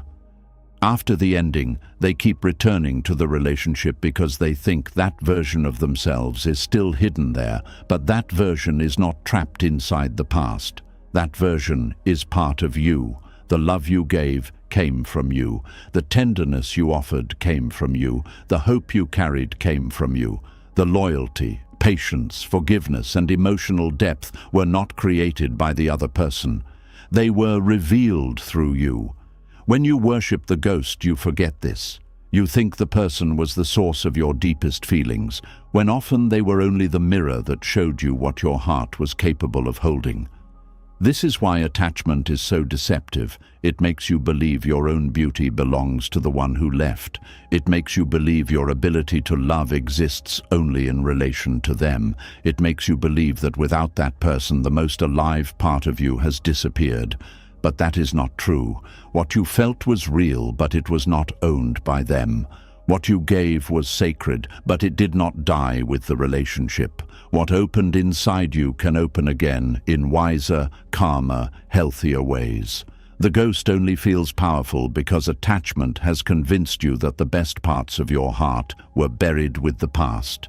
This is why people continue emotionally serving old relationships. They keep trying to protect the meaning of what happened. They keep trying to prove that their suffering was not wasted. They keep trying to keep the story alive because they fear that if the story dies, the love dies with it. But love does not need to be kept alive through self-abandonment. A relationship can have mattered and still be over. A person can have touched your life and still not belong in your future. A memory can be tender and still not deserve your entire emotional world. This is where freedom begins, not in denying the past, but in placing it where it belongs, behind you, not above you, not inside the center of your heart as a ruler, not in front of you as a destination, behind you as something that shaped you, taught you, wounded you, awakened you, and then ended. The mind resists this because it wants permanence. It wants to turn temporary moments into eternal possessions. But life does not work that way. Everything is moving, every feeling changes, every person changes, every chapter changes, and when you build your emotional safety on something that life has already changed, you begin suffering against the nature of existence itself. This is why worshipping emotional ghosts becomes so painful. You are asking something impermanent to remain alive forever inside you. You are asking memory to replace reality. You are asking absence to become presence. You are asking the past to continue feeding you, even though it has no living hands. At some point, the heart must understand that ghosts are not fed by love, they are fed by attention. Every time you replay the same scene, the ghost grows stronger. Every time you defend them against your own truth, the ghost gains power. Every time you refuse to accept the ending, the ghost becomes more real in your mind than the life in front of you. This is why awareness matters so deeply. You begin asking yourself, what am I still feeding? Not with judgment, not with shame, but with honesty. Am I feeding peace, or am I feeding longing? Am I feeding truth, or am I feeding fantasy? Am I feeding the life that is still here, or am I feeding a shadow that cannot love me back? These questions can hurt, but they also open the door. Because once you see where your energy is going, you can begin taking it back. Taking your energy back does not mean you suddenly stop caring. It means you stop giving your life force to what is no longer alive in your present.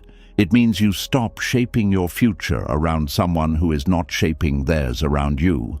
It means you stop letting a memory decide how much happiness you are allowed to receive.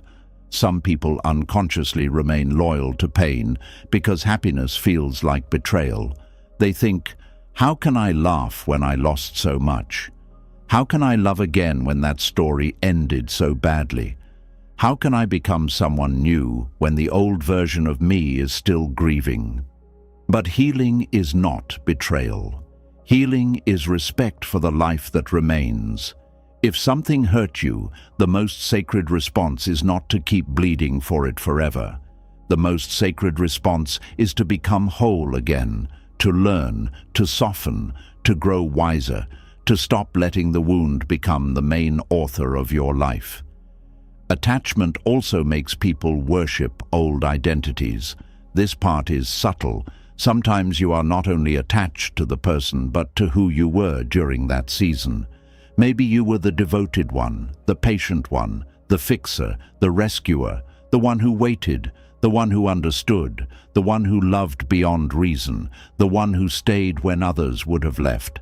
That identity can become addictive, because even if the relationship hurt, the role gave you meaning. It made you feel needed. It gave you a mission. It made your suffering feel noble. And when the relationship ends, you may feel empty because the role disappears too. Who are you if you are no longer waiting? Who are you if you are no longer trying to be chosen? Who are you if you are no longer proving your worth through endurance? Who are you if you stop being the person who suffers beautifully? These questions are uncomfortable, but they are necessary, because many people do not fear losing the other person as much as they fear losing the identity built around the pain.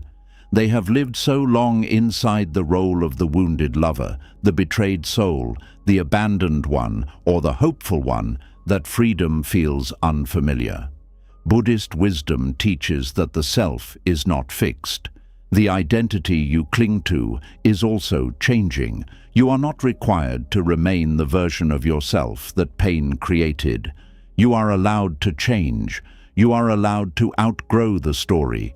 You are allowed to stop introducing yourself to life through your wounds. This does not mean pretending nothing happened. It means refusing to let what happened become your permanent name. Many people carry old emotional identities like sacred robes. They keep wearing the grief because it gives them a sense of continuity. The pain becomes proof that the past mattered. But over time, the robe becomes heavy. It prevents movement. It prevents newness. It prevents the lightness that comes when you are no longer performing loyalty to an old wound. There is a quiet freedom in realizing you do not have to keep being who you were when you were hurt. You can become someone who remembers without reliving, someone who loved without being owned by the loss, someone who was betrayed without becoming bitter, someone who hoped deeply without staying imprisoned by hope, someone who grieved, learned, and slowly returned to life. This is the death attachment fears most. Not the death of the person, not the death of the memory, but the death of the old identity that needed the pain to feel real. When that identity begins to dissolve, the mind may panic. It may pull you back with nostalgia, guilt, sadness, or sudden longing. It may whisper, "Do not let go yet. This is who you are. This is your story. This is the only love that mattered." But wisdom answers quietly, "No, this was one chapter. It is not the whole book." That answer is powerful, because the ghost loses power when you stop making it the center of your life. Memories can remain without becoming masters. Love can remain without becoming chains. Lessons can remain without becoming prisons. The past can remain as part of you without controlling all of you. This is the balance the Buddhist path teaches. It does not ask you to destroy your memories. It asks you to stop clinging to them. It does not ask you to hate the person. It asks you to see clearly. It does not ask you to become empty of feeling. It asks you to stop mistaking attachment for devotion. A free heart can remember and still move. A trapped heart remembers and kneels. This difference changes everything. When you are kneeling before an emotional ghost, your life becomes smaller. You may stop dreaming boldly. You may stop trusting your future. You may stop allowing new people close. You may keep comparing every possibility to a memory that has been edited by longing. You may reject peace because it does not feel as intense as pain. But when you rise, the world slowly widens again. You begin noticing small things you ignored before. Your body begins relaxing in moments that once felt unbearable. Your mind stops checking the past so often. You begin making choices for the person you are becoming, not the person who was left behind. This is how the ghost fades. Not through force, but through less worship. Not through hatred, but through less feeding. Not through denial, but through more presence. The ghost fades when you stop building your day around it. It fades when you stop asking old memories to tell you who you are. It fades when you choose your own peace over emotional loyalty to what hurt you. It fades when you let the relationship become history instead of religion. That may sound strong, but for many people, attachment truly becomes a kind of religion. They return to the same memories like prayers. They repeat the same questions like chants. They preserve old objects like sacred relics. They measure new experiences against the old story. They suffer as if suffering is the only way to keep love alive. But love that requires endless suffering is not freedom. It is attachment demanding sacrifice. And Buddhism asks you to stop sacrificing your present to an illusion of permanence. Everything that came into your life was always subject to change. This does not make it meaningless. A flower is not meaningless because it fades. A sunset is not meaningless because it disappears. A season is not meaningless because it ends. Beauty does not require permanence to be real. This is one of the tenderest truths of letting go. Something can be real and temporary. Something can be meaningful and over. Something can have shaped you and no longer belong to you. When you understand this, the need to worship the ghost begins to weaken. You stop demanding that the past remain alive forever just to prove it mattered. You allow it to have mattered in its own time. You allow it to be complete. You allow it to end. And in allowing it to end, you begin returning to yourself. Your energy comes back slowly. Your attention becomes cleaner. Your emotions become less controlled by old shadows.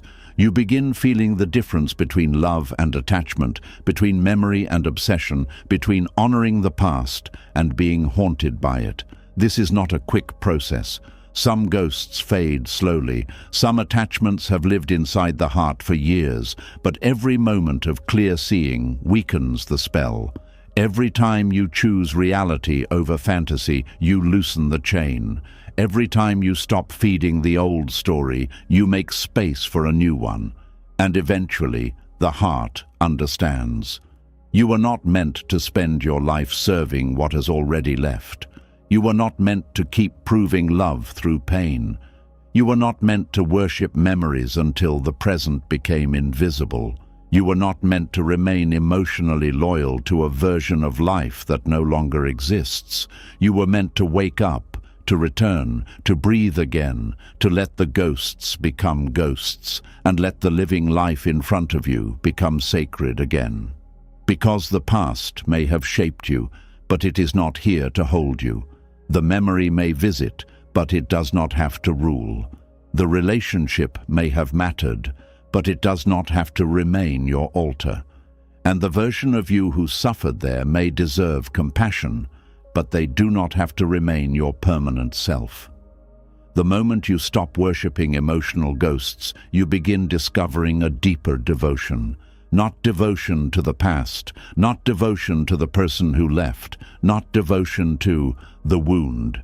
Devotion to peace, devotion to truth, devotion to the life that is still breathing inside you, waiting patiently for you to stop serving what no longer exists and finally come home. And after the heart finally begins loosening its devotion to emotional ghosts, another difficult truth slowly appears. Even when people physically leave your life, many times they are never fully allowed to leave spiritually. The body moves forward, but the mind keeps following them. The relationship ends, but the attachment continues chasing them silently through memory, fantasy, longing, regret, and emotional waiting.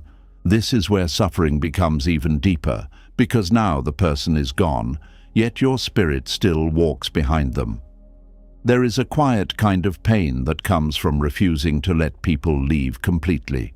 Not because you consciously want to suffer, but because part of you still believes that holding on proves love was real. The heart says, if I stop chasing them emotionally, then maybe I never truly cared. So even after someone chooses distance, silence, betrayal, or another path entirely, the mind continues pursuing them invisibly. Sometimes it pursues them through memories, sometimes through imagined conversations, sometimes through social media, sometimes through constant wondering, sometimes through comparison, sometimes through hope, and sometimes through pain itself. This is one of the hardest Buddhist disciplines of all, learning to stop spiritually chasing what already walked away. Most people think letting go is physical. They think distance means release. They think not speaking anymore means the attachment has ended. But many people continue chasing someone internally, long after all external contact disappears. The chase simply becomes quieter. The mind checks whether they still care. The heart wonders if they still think about you. The emotions wait for signs. The soul keeps turning backward. This internal chasing is exhausting because it keeps your energy tied to someone who is no longer walking beside you. Part of your emotional life becomes organized around a person who already left the shared path. And slowly, without realizing it, your spirit becomes stuck, standing at a door life already closed. Buddhist wisdom teaches that attachment creates suffering because the mind resists change. People leave, feelings change, seasons shift, life moves continuously, but attachment whispers, "No, stay, return, explain, choose me again, become who I needed you to be." The chase begins because the ego struggles deeply with rejection and impermanence. When someone leaves, the mind often interprets it as personal failure. It begins asking painful questions. Why was I not enough? What did they find elsewhere? How could they leave after everything we shared? Why was loving me not enough to make them stay? These questions become emotional hooks that keep attachment alive. The mind keeps chasing answers because it believes answers might restore emotional safety, but many times the chase itself becomes the prison. One of the most painful truths in life is that love cannot force alignment. You can deeply love someone who still chooses another direction. You can give your whole heart to someone who still walks away. You can offer patience, loyalty, understanding, and forgiveness, yet still not become someone's chosen future. This truth breaks many people emotionally because they secretly believe enough love should guarantee permanence. But Buddhism teaches otherwise. Nothing can be forced to remain. Not people, not relationships, not identities, not seasons of life. The moment you try spiritually chaining something to yourself through attachment, suffering begins growing quietly underneath everything. This is why chasing people emotionally becomes so destructive. Even when the relationship has ended, the mind continues trying to negotiate with reality. It keeps saying, maybe if I understand more, they will come back. Maybe if I improve enough, they will regret leaving. Maybe if I stay emotionally available, the story is not truly over. And so the person never fully returns to themselves. Part of them remains emotionally stationed in the past. This can continue for years. A person may enter new relationships while still spiritually chasing someone old. They may smile publicly while privately waiting for emotional resurrection. They may build an entire life externally while internally remaining attached to one unfinished chapter. This creates deep emotional fragmentation because your energy becomes divided between what is alive and what is already gone. The Buddha constantly returned to the truth of impermanence because human beings naturally resist endings. The mind wants continuation. It wants certainty. It wants emotional ownership over what once brought comfort. But life cannot be possessed. People are not permanent emotional property. This does not mean relationships are meaningless. It means relationships are experiences, not possessions. They arrive, they transform us. Sometimes they stay longer, sometimes they leave quickly. But attachment suffers because it demands guarantees life was never designed to provide. One reason spiritual chasing becomes so addictive is because the mind confuses pursuit with love. Many people were taught that real love means never giving up. Movies glorify emotional pursuit endlessly. Songs romanticize longing. Society often praises people who continue fighting for relationships no matter how painful things become. But Buddhism asks a deeper question. At what point does fighting for connection become abandonment of self? At what point does loyalty become emotional self-destruction? At what point does holding on stop being love and start becoming fear? These questions are uncomfortable because they force people to confront the hidden motivations beneath attachment. Sometimes the chase is not truly about love anymore. Sometimes it is about fear of emptiness, fear of rejection, fear of starting over, fear of losing identity, fear of accepting reality fully. And so the mind keeps spiritually following what already left. You can see this clearly in small behaviors. Someone repeatedly checks an old profile hoping for hidden meaning. Someone mentally rehearses future reunions constantly. Someone keeps old messages like sacred objects. Someone secretly compares every new person to the one who left. Someone refuses new love because emotionally they are still unavailable to the past. This is spiritual chasing. The body may have stopped running after them physically, but internally the attachment continues pursuing them every day, and this pursuit creates invisible exhaustion. The nervous system never fully relaxes. The mind remains alert for signs. The heart stays emotionally open to a return that may never happen. Peace becomes impossible because internally the chase never ended. Buddhist discipline teaches something incredibly difficult yet deeply liberating, allowing people to leave completely, not partially, not temporarily, not while secretly keeping emotional doors unlocked forever, but fully. This does not mean hatred, it does not mean bitterness, it does not mean pretending the relationship meant nothing. It means accepting reality without spiritually dragging someone behind you through endless attachment. This is rare because most people fear complete release. They fear it will erase the love. They fear it will invalidate the memories. They fear it will make the relationship meaningless. But letting people leave completely does not erase meaning. It simply stops converting love into suffering. There is enormous wisdom in understanding that some people were only meant to walk beside you temporarily. The ego hates this idea because the ego wants permanence. It wants emotional contracts guaranteeing lifelong security. But life does not operate through guarantees. Sometimes people enter your life to awaken parts of you.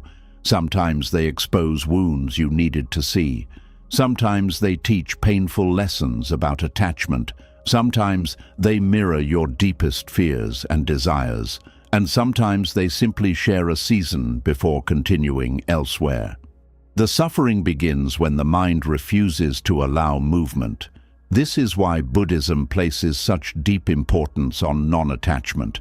Non-attachment does not mean not loving. It means loving without trying to imprison life into fixed forms. A free heart says, I loved you deeply, and I also allow reality to move. An attached heart says, I cannot survive unless you stay. This difference changes everything emotionally. One creates peace, the other creates endless chasing. Many people remain spiritually tied to relationships because they never fully mourned the ending honestly. Instead of grieving, they remained emotionally negotiating with reality. Part of them kept believing the story was unfinished. But there comes a moment when healing requires recognizing that not every story continues. Some chapters truly close, some people truly leave, some connections truly transform into memory. And accepting this is not weakness, it is emotional maturity. The mind resists this fiercely at first because complete release feels terrifying. Attachment often becomes intertwined with identity. People begin asking themselves painful questions. If I stop chasing them emotionally, who will I become? If I truly let go, what remains? If they are really gone, then what happens to the version of me that existed with them? These fears are real because attachment often shapes identity deeply. A person may spend years orienting their emotional world around another human being. Their routines, dreams, emotions, hopes, and self-worth slowly become connected to the relationship. When the relationship ends, they feel spiritually disoriented. This is why the chase continues. The mind is not only chasing the person, it is chasing emotional continuity. It is trying to preserve the old version of reality. But Buddhism teaches that identity itself is fluid. You are not required to remain who you were in the middle of attachment. You are allowed to transform after loss. You are allowed to become someone new after heartbreak. This is difficult because grief often makes people freeze emotionally. They stop evolving because part of them remains waiting for the old story to resume. But life keeps moving whether attachment accepts it or not. The seasons continue changing. The body continues aging, the world continues unfolding, and eventually the cost of spiritually chasing the past becomes unbearable. A person realizes they are missing their own life while emotionally following someone else's footsteps. This realization hurts deeply, but it also becomes the beginning of liberation, because now awareness enters. You begin noticing how often your thoughts revolve around them. You begin noticing how your mood changes based on imagined scenarios involving them. You begin noticing how much emotional energy is still flowing backward instead of forward. This awareness is essential because unconscious attachment controls people silently. Once you see the pattern clearly, you can begin interrupting it gently, not through force, not through emotional violence against yourself, but through honest return to the present moment. Each time the mind begins chasing them mentally, you return. Each time fantasy tries reopening the story, you return. Each time longing pulls you backward, you return. This return becomes spiritual discipline, not glamorous discipline, quiet discipline. The discipline of no longer feeding attachment automatically. One of the deepest misunderstandings about letting go is that people think it means no longer caring. But complete release can coexist with deep love. You can love someone and still stop spiritually chasing them.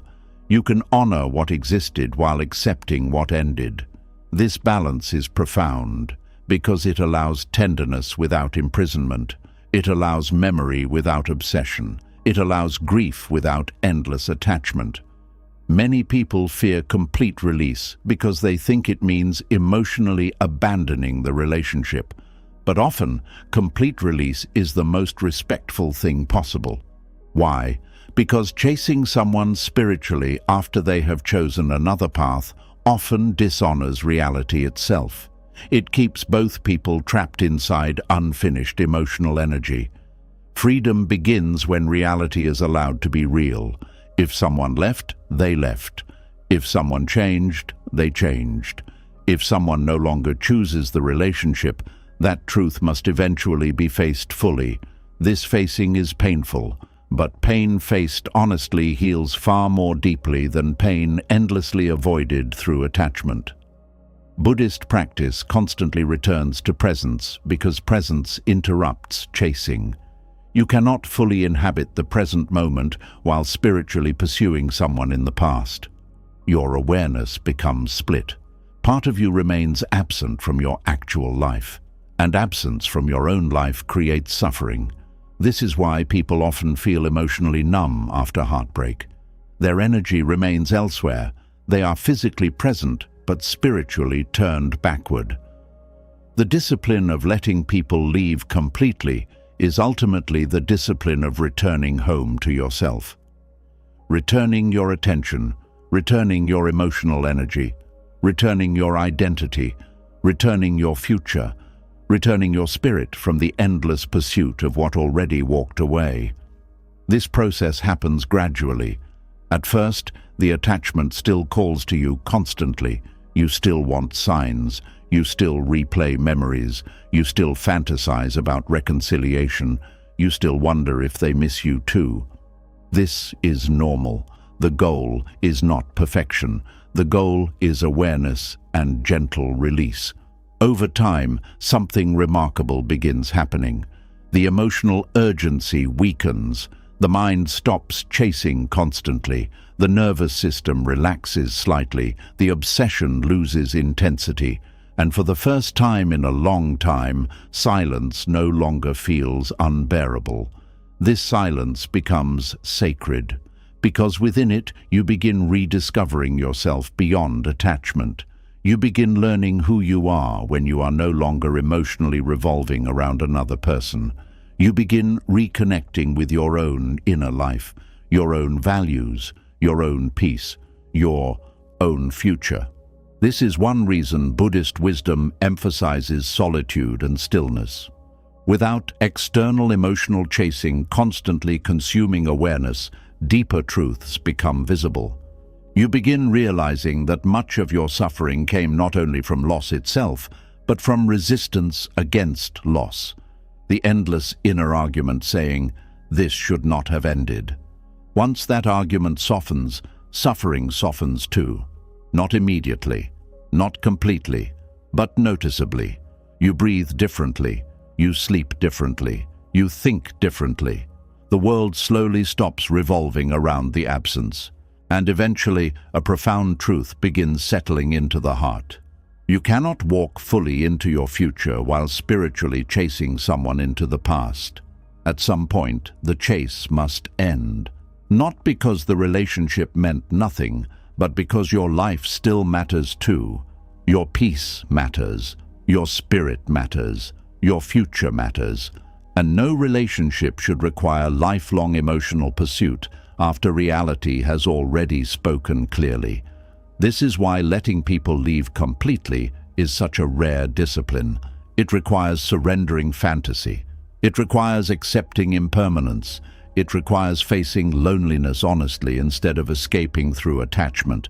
But it also creates enormous freedom, because the moment you stop spiritually chasing what already left, your energy begins returning to the only place healing can truly happen. Here, now. Inside the life still waiting for you to finally stop running after closed doors and start walking toward yourself again. And once the spirit finally begins stopping its endless chase after what already walked away, another painful truth begins revealing itself.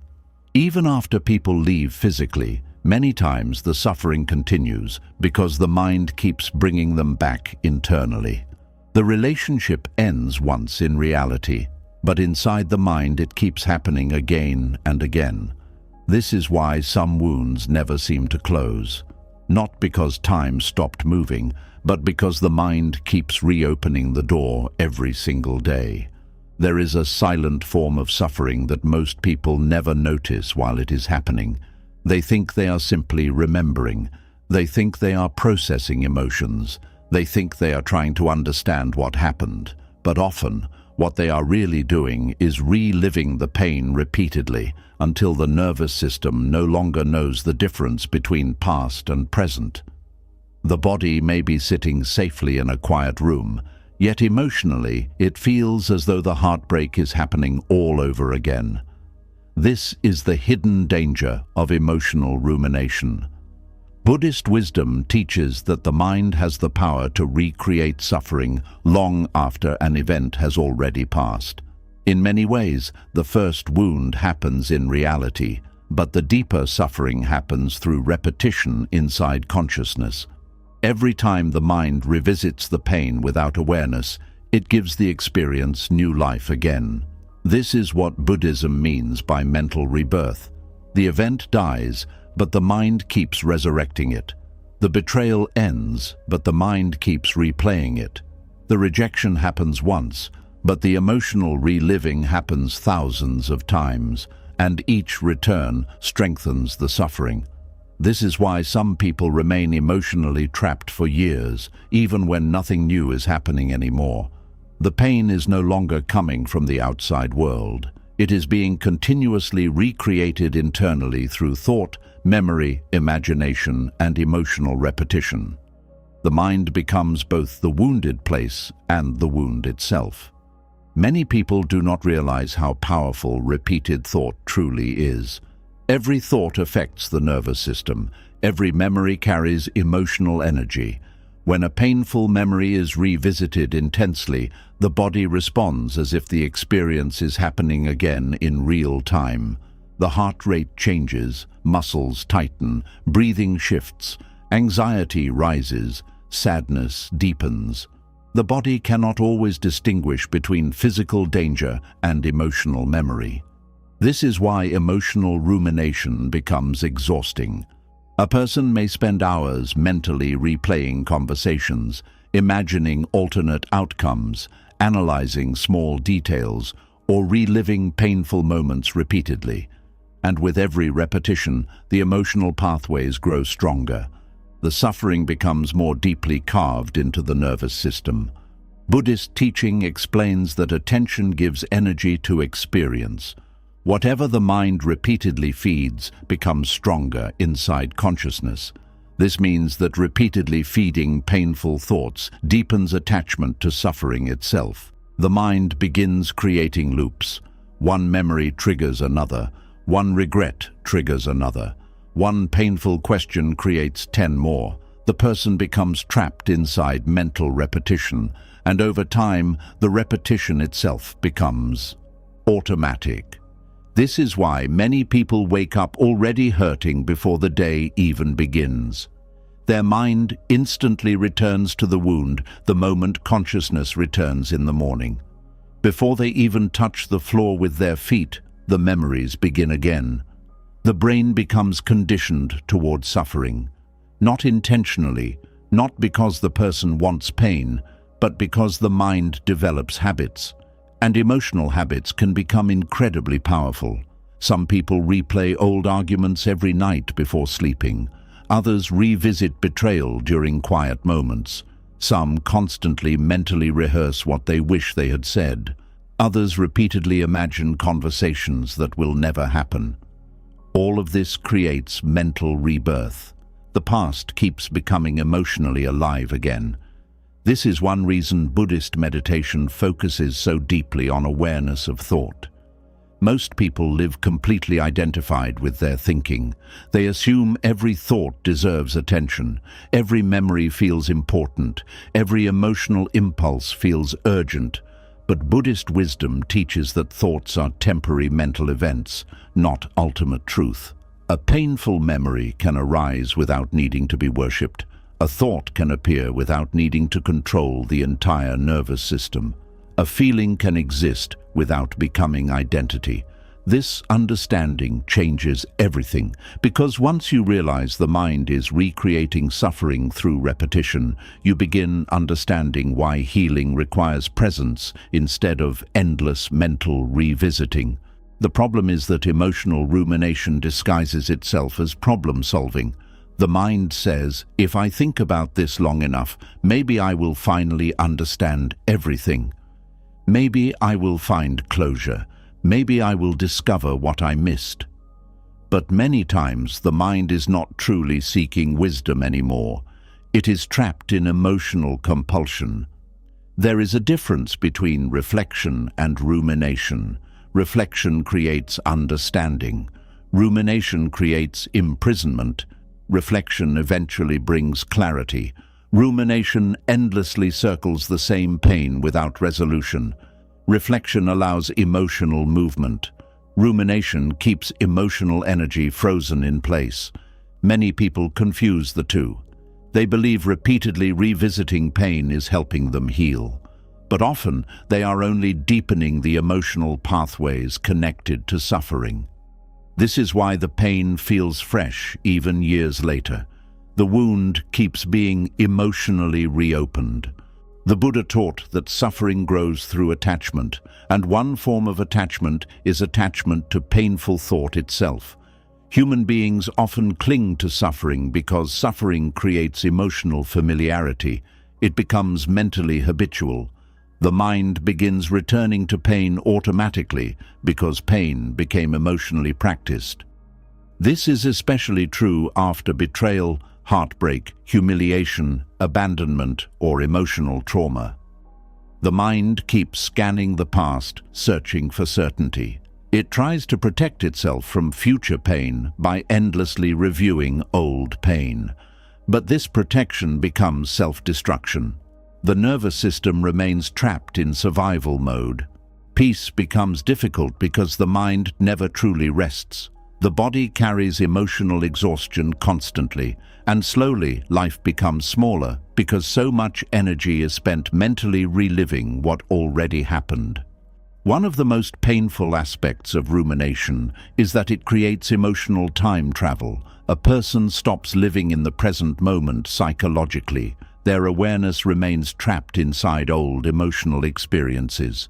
Even while life continues moving externally, internally they are still standing in the same painful scene. This creates deep emotional stagnation. Growth slows down. Joy feels distant. New experiences feel emotionally muted. The present moment becomes overshadowed by constant mental return to the past. This is why Buddhist wisdom places enormous emphasis on returning attention to the present moment. The present moment interrupts mental rebirth. It breaks the cycle temporarily. Presence reminds the nervous system that the painful event is not happening right now. Right now, the body is breathing. Right now, the room is quiet. Right now, the danger is memory, not immediate reality. This may sound simple, but it is deeply transformative, because suffering often survives through unconscious repetition. Once awareness enters, the cycle begins weakening. You start noticing how often the mind returns to the same scenes. You notice how certain songs trigger emotional spirals. You notice how loneliness strengthens mental replaying. You notice how silence becomes filled with old conversations. This awareness matters because unconscious suffering controls people far more deeply than conscious suffering. Most people do not realize they are mentally choosing the past repeatedly, not intentionally, but habitually. The mind has been trained toward emotional repetition. This training often begins early in life. Many people learned to overthink because uncertainty felt dangerous. They learned to mentally replay situations, trying to avoid future pain. Over time, the brain associated rumination with emotional survival. If I keep thinking about it, maybe I can prevent it from happening again. But eventually, the thinking itself becomes harmful. Instead of protecting the person, it keeps them emotionally wounded. Buddhism teaches that awareness creates freedom because awareness allows you to observe thoughts without automatically following them. This is one of the deepest spiritual disciplines. To notice a painful memory arising and not immediately fall inside it. To observe sadness without becoming consumed by endless storytelling. To allow emotion without feeding emotional repetition. This does not mean suppressing pain. Suppression is different from awareness. Suppression pushes emotion away forcefully. Awareness allows emotion while remaining present. Many people fear presence because presence initially feels empty after long periods of rumination. The mind became accustomed to emotional intensity. Without constant replaying, there is suddenly silence, and silence can feel frightening, because silence forces the person to meet themselves without distraction. This is one reason people unconsciously continue suffering mentally. Rumination gives the mind something to do. It creates emotional occupation. Without it, unresolved emptiness becomes visible. But Buddhism teaches that emptiness is not the enemy.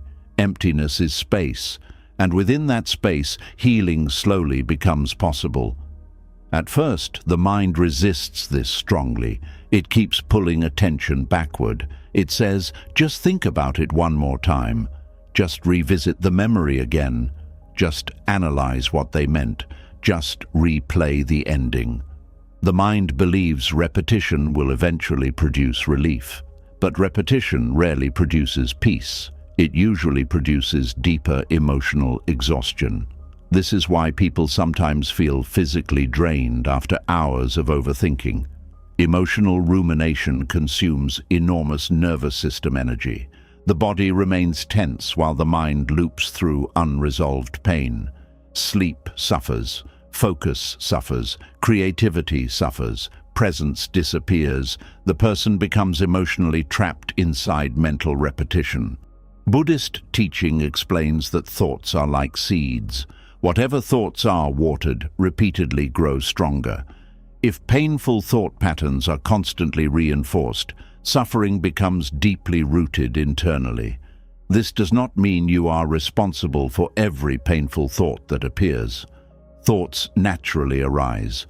Memories naturally return sometimes. The suffering deepens when the mind unconsciously clings to them, expands them, feeds them, and builds identity around them. A painful thought appears. Then attachment says, "This thought defines me. This pain is who I am. This story is my entire life." And suddenly, suffering becomes identity. This is dangerous because identity built around pain resists healing. The ego begins protecting the suffering because the suffering became familiar psychologically.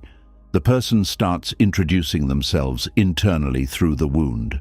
The betrayed one, the abandoned one, the rejected one, the broken one. And once this identity forms, the mind continuously searches for evidence confirming it. This strengthens emotional rumination further. Buddhist wisdom gently interrupts this process by reminding you that thoughts, emotions, memories, and identities are all impermanent. They arise, they pass, they transform constantly. You are not required to become every painful thought that visits your mind. This realization creates tremendous freedom, because now the painful memory can exist without fully owning you. The sadness can arise without becoming your permanent reality. The past can be remembered without becoming your current home. This shift takes practice. The mind will continue trying to revisit old suffering automatically for a while. Years of emotional conditioning do not disappear instantly, but each moment of awareness weakens the cycle slightly. Each time you notice the rumination and gently return to the present, new emotional pathways begin forming. Each time you choose breathing over spiraling, stillness over obsession, observation over identification, healing slowly deepens. One of the most beautiful truths in Buddhist teaching is that freedom does not require erasing memory. You do not need to destroy the past to stop suffering from it. You only need to stop continuously rebirthing it mentally. This changes the entire relationship with pain. Now healing becomes less about forgetting and more about no longer feeding the wound unconsciously. The memories may still exist, certain moments may still hurt, some grief may still remain. But the constant emotional resurrection weakens. The mind stops building temples around pain. The nervous system begins experiencing safety again. And eventually something quiet begins happening. You start having moments where the past is not controlling your emotional state, moments where silence feels peaceful instead of threatening, moments where memory arises softly without dragging you into emotional collapse. These moments matter deeply because they prove the cycle is weakening. This is why meditation, mindfulness, breath awareness, and present moment practices are so central in Buddhism. They retrain attention. They teach the mind how to exist without endlessly feeding suffering. At first, presence feels fragile. The mind still wanders backward frequently, but gradually awareness becomes stronger than emotional habit. And once this happens, the relationship with pain transforms completely. You no longer become instantly consumed by every memory. You stop interpreting every painful thought as a command to suffer. You begin realizing that thoughts are passing weather, not permanent identity. This realization creates spaciousness inside consciousness. The mind becomes less crowded, the heart becomes less heavy, the nervous system begins trusting stillness again, and slowly life starts returning. Colors feel brighter, moments feel more alive, simple experiences feel meaningful again, because your awareness is no longer trapped entirely inside emotional repetition. The Buddha taught that suffering survives through craving and attachment. Rumination is one form of craving. The mind craves emotional completion, certainty, understanding, or control over the past, and so it keeps revisiting the wound endlessly. But true peace begins when the mind stops demanding that the past become different. This acceptance is not passive resignation. It is release from endless internal struggle. You stop mentally arguing with reality.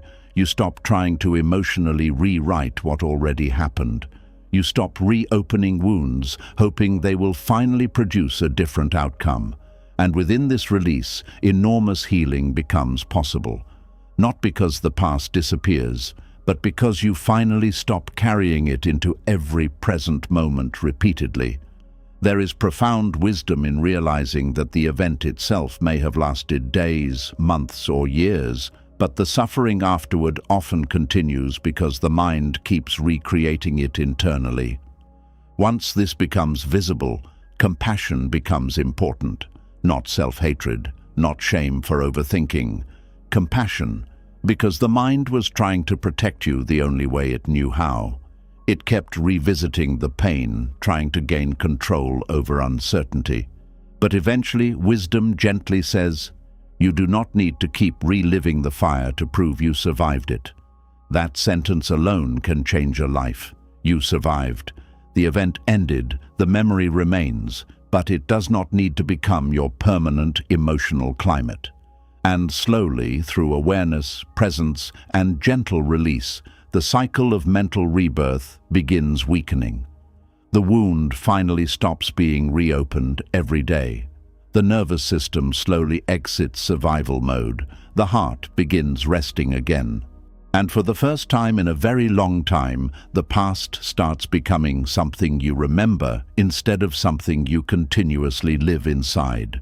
And after the mind slowly begins breaking free from the endless cycle of reliving the past, another hidden illusion finally comes into view.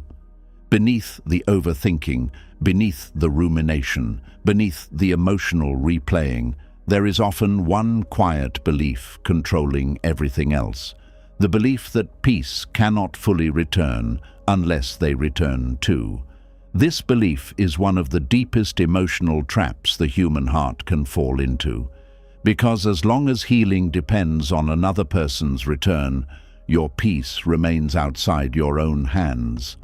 There is a painful kind of waiting that happens silently inside many people.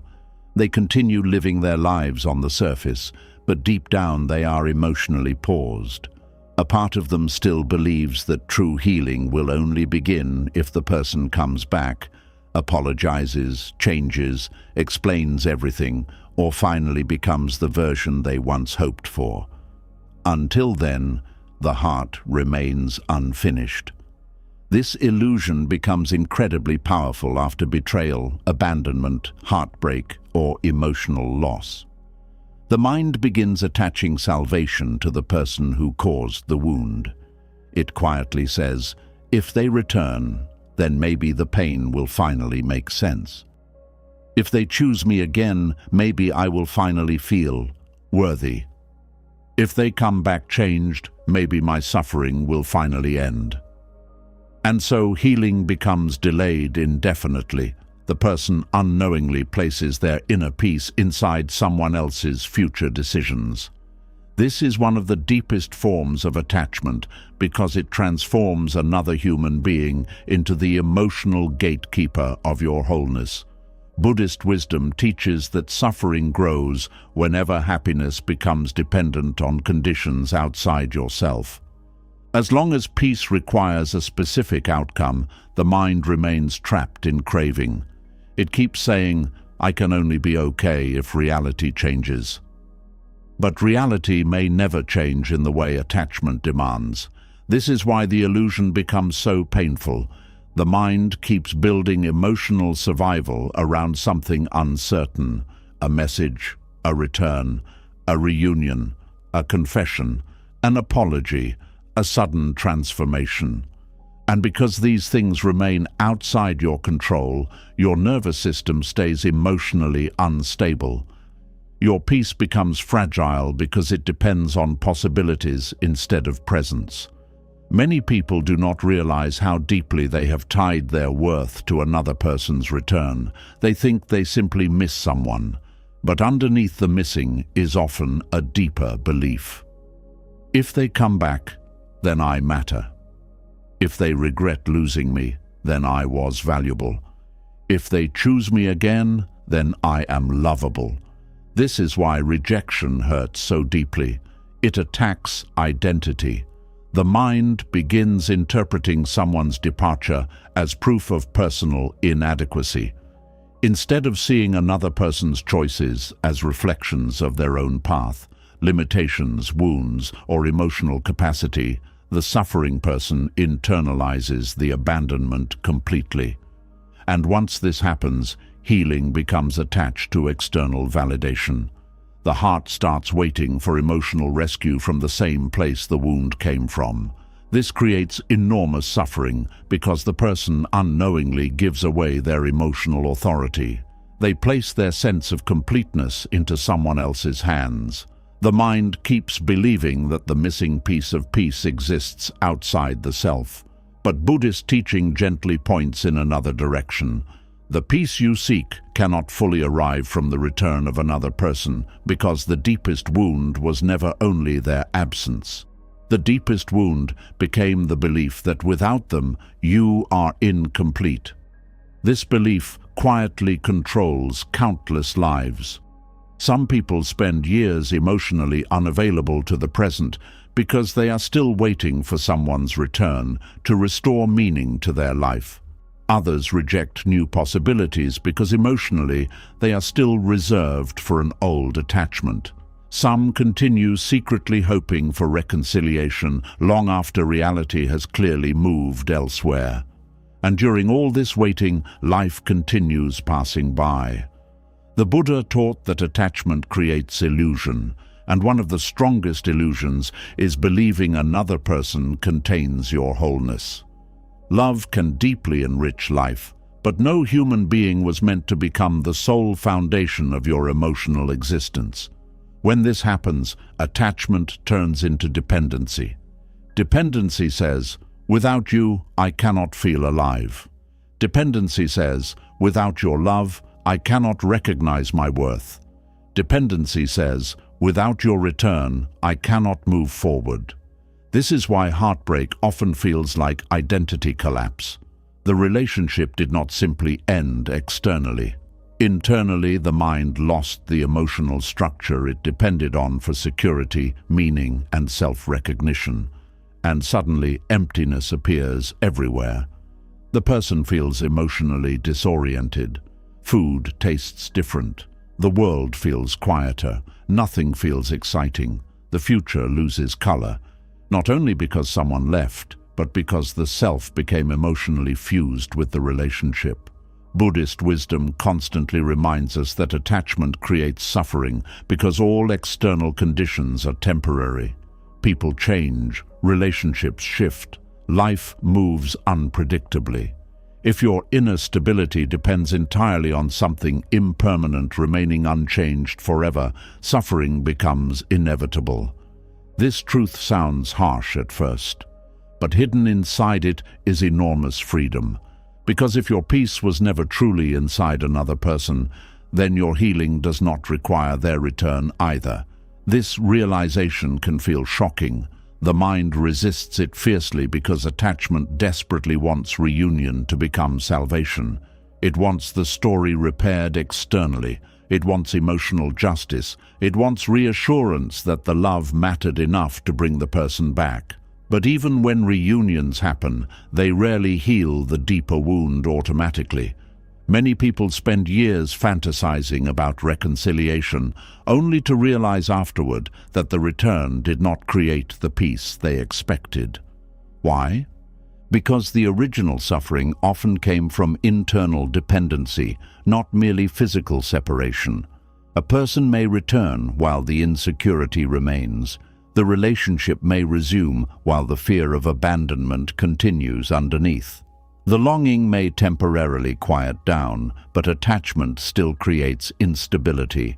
This is why Buddhist teaching focuses less on controlling external outcomes and more on transforming the relationship with attachment itself.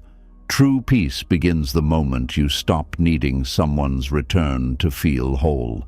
Not because you stop loving them, not because the memories disappear, not because the loss suddenly becomes painless, but because your existence no longer depends on another person validating it through presence. This shift changes everything internally. The nervous system begins relaxing because emotional survival is no longer tied to uncertainty. The mind stops obsessively searching for signs. The heart stops bargaining with reality constantly. And slowly, identity begins rebuilding from within instead of from external attachment. This process takes enormous courage because many people secretly fear their own emptiness. They built so much emotional meaning around the relationship that without it, they feel spiritually hollow. This emptiness can feel terrifying at first, but Buddhism teaches something profoundly important. Emptiness is not destruction. Emptiness is space, and space allows transformation. The problem is that most people panic when emotional emptiness appears.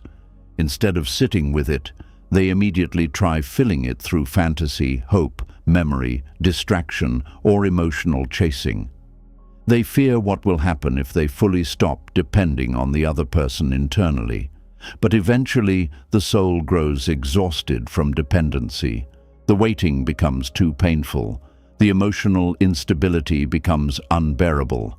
The endless longing becomes spiritually draining, and slowly, a deeper wisdom begins emerging. The realization that no human being can permanently carry the burden of completing another person's identity. This realization is liberating because it returns power inward. Now healing no longer depends on another person awakening emotionally. Now peace no longer depends on reconciliation. Now self-worth no longer depends on being chosen. This does not happen overnight. The mind continues resisting for a while. It still fantasizes about reunion occasionally. It still imagines emotional repair. It still wonders whether they think about you too. But gradually, the emotional dependency weakens, and something remarkable begins happening. You stop measuring your worth through their absence. This is one of the deepest turning points in healing. Because as long as someone's departure defines your value, attachment still controls your identity.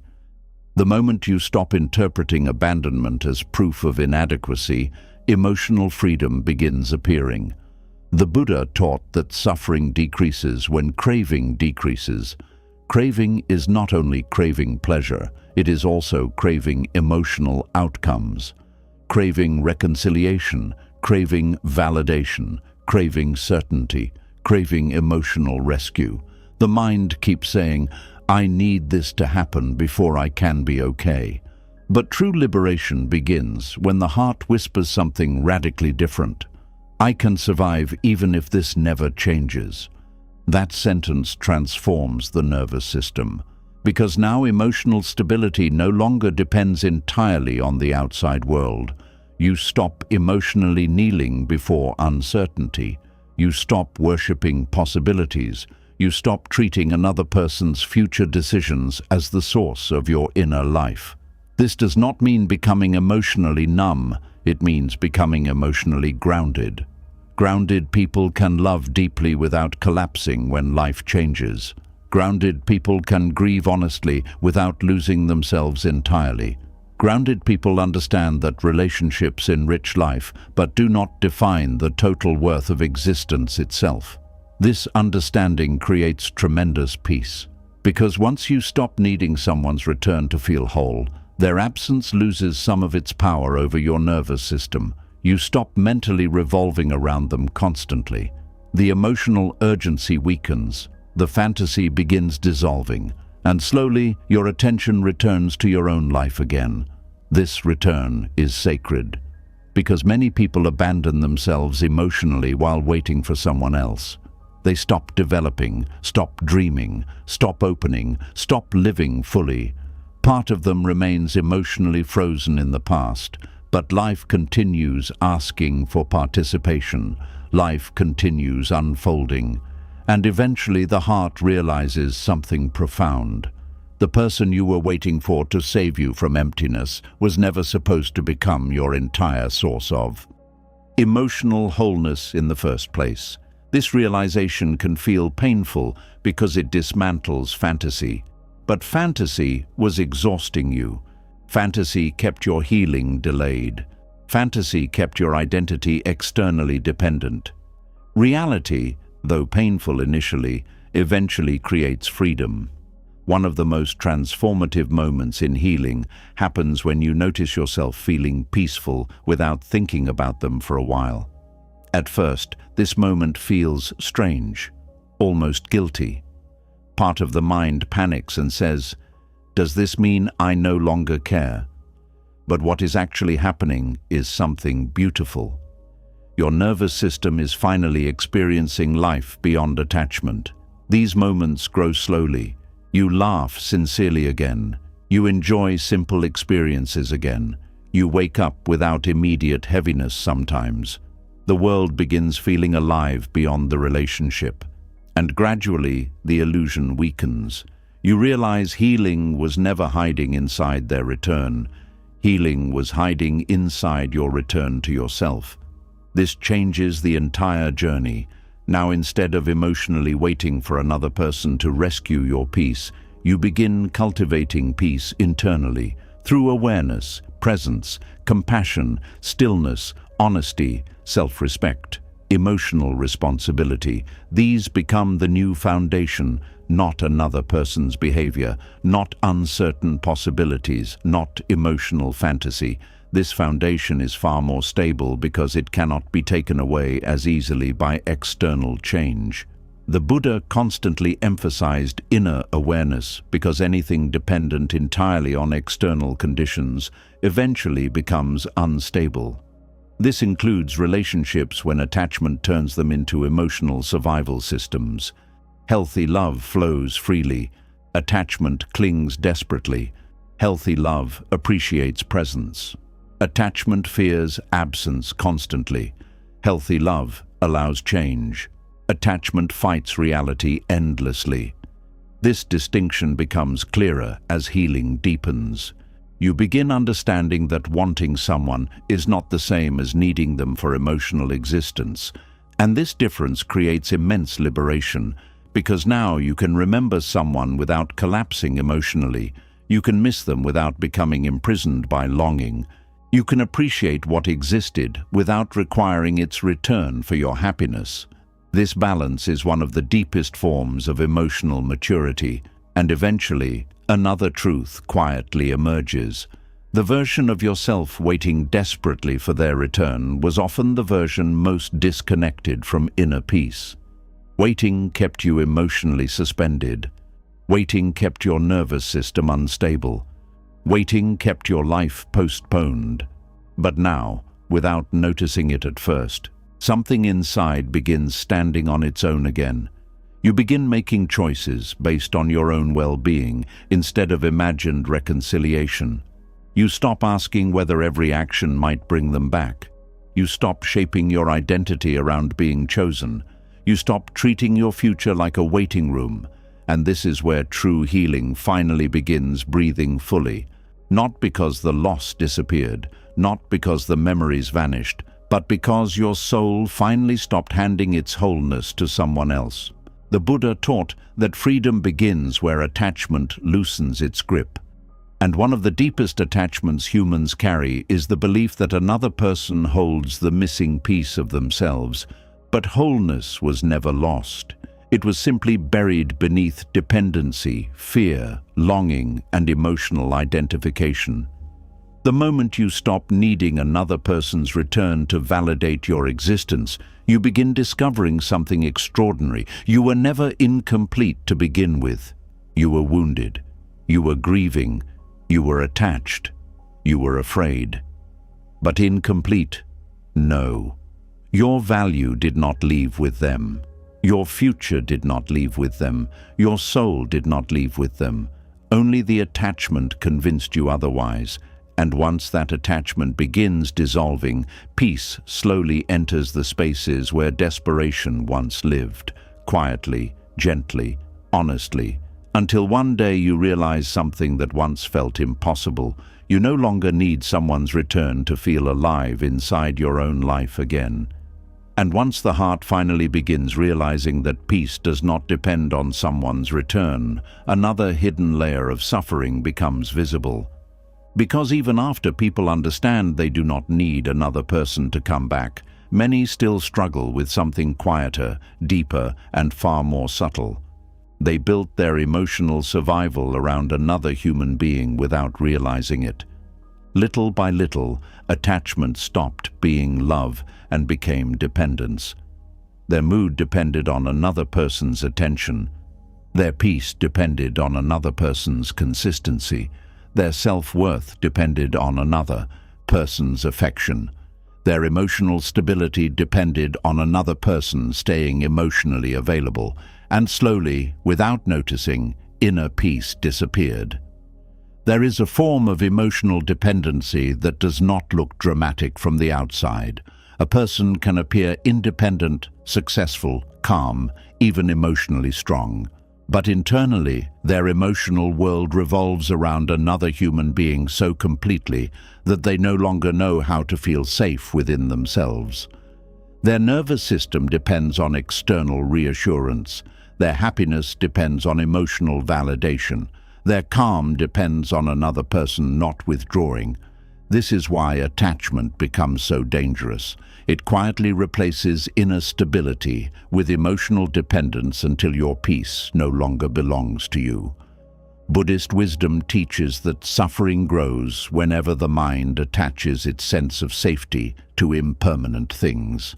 Relationships are beautiful, meaningful, and deeply human, but they are still impermanent. Human emotions shift, people change, circumstances evolve, life moves constantly. When your inner balance becomes entirely dependent on something constantly changing, fear quietly enters the nervous system, and fear changes everything. A person begins fearing abandonment constantly, fearing rejection, fearing emotional distance, fearing silence, fearing conflict, fearing change. The relationship may still exist externally, but internally, the person no longer feels free. Their emotional state becomes controlled by another person's behavior. This is emotional dependency, and many people mistake it for deep love. At first, dependency often feels beautiful. The connection feels intense. The attachment feels meaningful. The closeness feels comforting. The person becomes your emotional safe place. Their presence calms your anxiety. Their affection gives you emotional relief. Their attention makes you feel alive. But slowly, something dangerous begins happening. Instead of adding joy to your life, they become the source of emotional regulation itself. This changes the relationship entirely. Now, when they are distant, your nervous system suffers. When they pull away emotionally, your mind spirals. When they become unavailable, your sense of worth shakes. When they change, your emotional world collapses with them. This is no longer simple love. This is emotional survival attached to another person. Buddhist teaching constantly reminds us that attachment creates suffering because anything outside your direct control can disappear, shift, or transform at any moment. The deeper the dependency becomes, the more unstable inner peace becomes. And most people do not notice this happening gradually. It develops quietly over time. At first, you simply care deeply. Then you begin needing reassurance more often. Then your mood starts depending on their attention. Then your thoughts revolve around them constantly. Then your peace disappears whenever they become emotionally distant. Eventually, your nervous system no longer knows how to self-regulate without external validation. This is why emotional dependency becomes exhausting.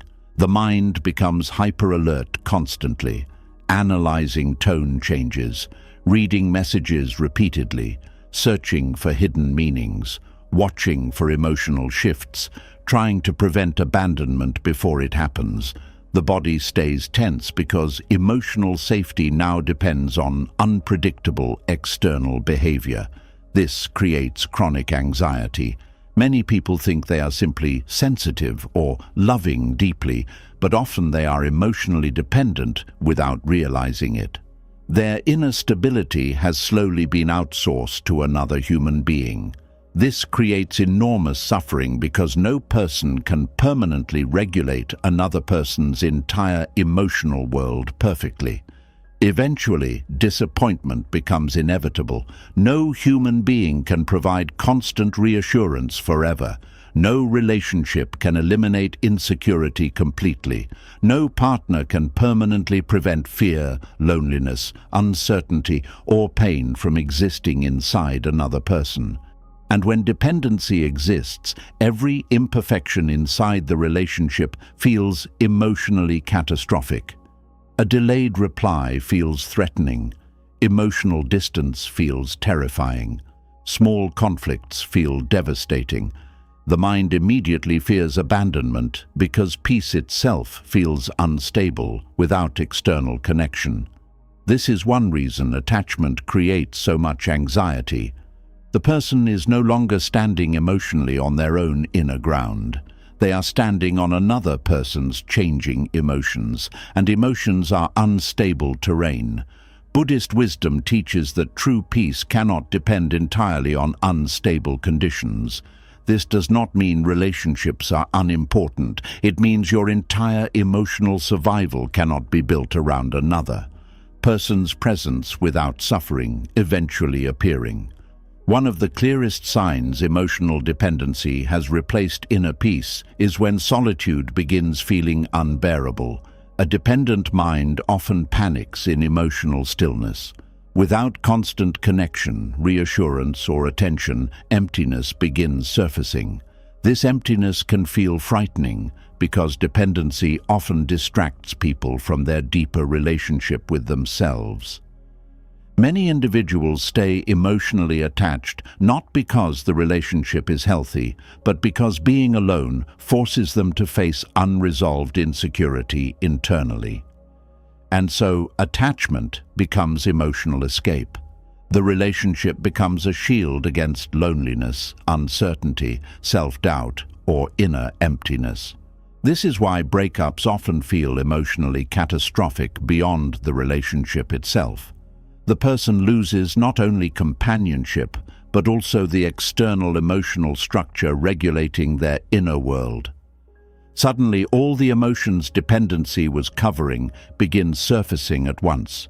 Fear, abandonment, insecurity, restlessness, worthlessness, emptiness.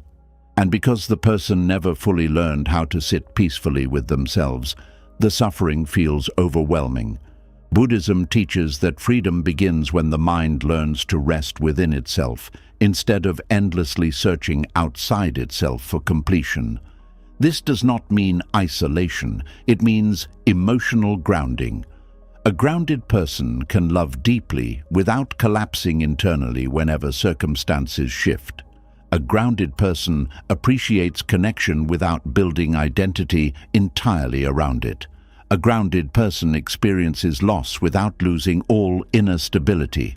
This balance is rare because modern culture often romanticizes dependency.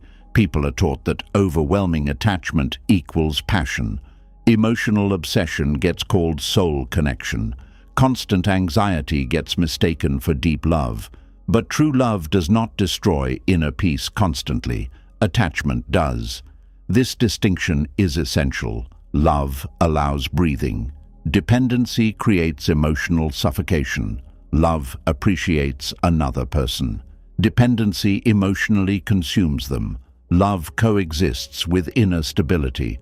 Dependency replaces inner stability entirely. One reason emotional dependency becomes so subtle is because it often develops through unmet emotional needs from earlier life experiences. Someone who lacked emotional security growing up may unconsciously search for another person to finally provide permanent emotional safety. The relationship becomes psychologically symbolic. Now, the partner represents validation, protection, belonging, worth, emotional rescue, and once this happens, attachment intensifies enormously because losing the relationship feels like losing emotional survival itself. This explains why some people stay in deeply unhealthy relationships. Even when suffering constantly, they fear leaving because internally the relationship became their emotional anchor. Without it, they feel lost. The Buddha taught that attachment creates illusion, and one of the greatest illusions is believing another person can permanently remove inner suffering for you. Relationships can support healing beautifully. They can offer love, comfort, companionship, and care. But no external person can permanently stabilize an internally ungrounded mind. This realization is painful initially because dependency desperately wants rescue. It wants another person to finally fill every emotional emptiness completely. But this expectation places impossible pressure on relationships. Eventually, resentment, fear, anxiety, and instability begin appearing, because dependency always carries fear underneath it. Fear of losing the source of emotional regulation. This fear often creates controlling behavior unintentionally, clinginess, overthinking, constant reassurance seeking, jealousy, emotional hypervigilance. People experiencing dependency are not trying to be difficult intentionally. Their nervous system simply learned to associate another person with emotional safety itself. And when safety feels threatened, panic appears. Buddhist practice gently interrupts this by teaching awareness of attachment patterns. You begin noticing how often your emotional state depends entirely on another person's behavior. You notice how silence affects your nervous system. You notice how quickly your mood changes based on external validation. You notice how much emotional energy goes toward maintaining connection instead of cultivating inner stability. This awareness is not meant to create shame, it creates freedom. Because once dependency becomes visible, healing becomes possible. Many people never realize how disconnected they became from themselves during emotionally dependent relationships. Their hobbies disappeared, their inner life weakened, their self-trust faded, their emotional focus revolved almost entirely around another person. Slowly, their relationship with themselves became neglected, and this neglect creates suffering. Because inner peace requires inner relationship, you cannot abandon yourself emotionally for years and still feel deeply grounded internally. This is why Buddhist wisdom places such deep importance on returning attention inward, not selfishly, not narcissistically, but consciously. You begin rebuilding your relationship with your own mind, body, emotions, and presence. You begin learning how to soothe yourself instead of constantly needing external regulation. You begin rediscovering your own emotional center. At first, this can feel deeply uncomfortable. A dependent nervous system is accustomed to looking outward for stability. Sitting alone with yourself may initially feel empty, restless, or emotionally raw. But slowly, through awareness and presence, something beautiful begins happening. The nervous system starts learning safety internally again. This changes everything. Now peace no longer disappears every time another person changes emotionally. Now solitude becomes restful instead of terrifying. Now self-worth becomes less dependent on external attention. Now relationships become connection instead of emotional survival systems. This transformation takes patience because dependency patterns often run deep. The mind still reaches outward automatically sometimes. It still wants reassurance. It still fears abandonment occasionally, but gradually, awareness becomes stronger than emotional habit. You stop collapsing internally every time someone becomes distant. You stop measuring your value through constant validation. You stop needing another person to emotionally complete you before feeling worthy of life. And with this shift, relationships become healthier naturally, because now love is no longer fueled entirely by fear. Fear had distorted everything before. Fear made attachment feel urgent. Fear made silence feel threatening. Fear made distance feel catastrophic. But when inner peace slowly returns, relationships stop carrying the impossible burden of being your entire emotional foundation. This creates spaciousness, breathing room, emotional freedom. Now, love can exist without constant panic underneath it. This is one reason Buddhism emphasizes self-awareness so deeply. Without awareness, people unconsciously hand their emotional authority away constantly. Their mood becomes externally controlled. Their identity becomes externally shaped. Their peace becomes externally dependent. And this creates endless instability because life itself cannot guarantee permanence. The more deeply you attach your survival to changing external conditions, the more fragile your emotional world becomes. But once peace begins growing internally, something profound changes. You still love deeply, you still care deeply, you still connect sincerely, but your existence no longer collapses every time another person changes emotionally. This is freedom, not coldness, not detachment from human connection. Freedom from emotional slavery to external validation. One of the deepest Buddhist truths is that suffering decreases when attachment loosens. Emotional dependency is attachment intensified into emotional necessity. The dependent mind says, "I need you to feel okay." The peaceful mind says, "I appreciate you deeply, but my existence does not disappear without you." This difference may sound subtle, but it transforms relationships completely. One creates fear-based attachment, the other creates grounded connection. Many people never experienced grounded connection before because dependency was normalized in their emotional history. They confuse emotional chaos with intimacy because chaos feels familiar. But true peace feels very different. Peace is steady, calm, spacious, breathable. It allows individuality, it allows silence, it allows change without immediate collapse. This is why healing emotional dependency often feels unfamiliar initially. The nervous system was trained toward intensity and reassurance seeking. Inner peace may even feel emotionally boring at first, but eventually calmness becomes deeply nourishing. The body relaxes, the mind quiets, the heart softens, and the person begins experiencing life beyond constant emotional survival mode. This is where true healing deepens, not because relationships stop mattering, but because relationships stop replacing your relationship with yourself. The Buddha never taught isolation from human love. He taught freedom from clinging. There is a profound difference. Clinging says, "Without you, I am nothing." Love says, "I cherish your presence while still, remaining connected to myself." Clinging creates fear constantly. Love allows peace. And eventually, after enough awareness, suffering, reflection, and inner work, another truth quietly settles inside the heart. The peace you were searching for through another person was always something your own spirit needed to relearn within itself.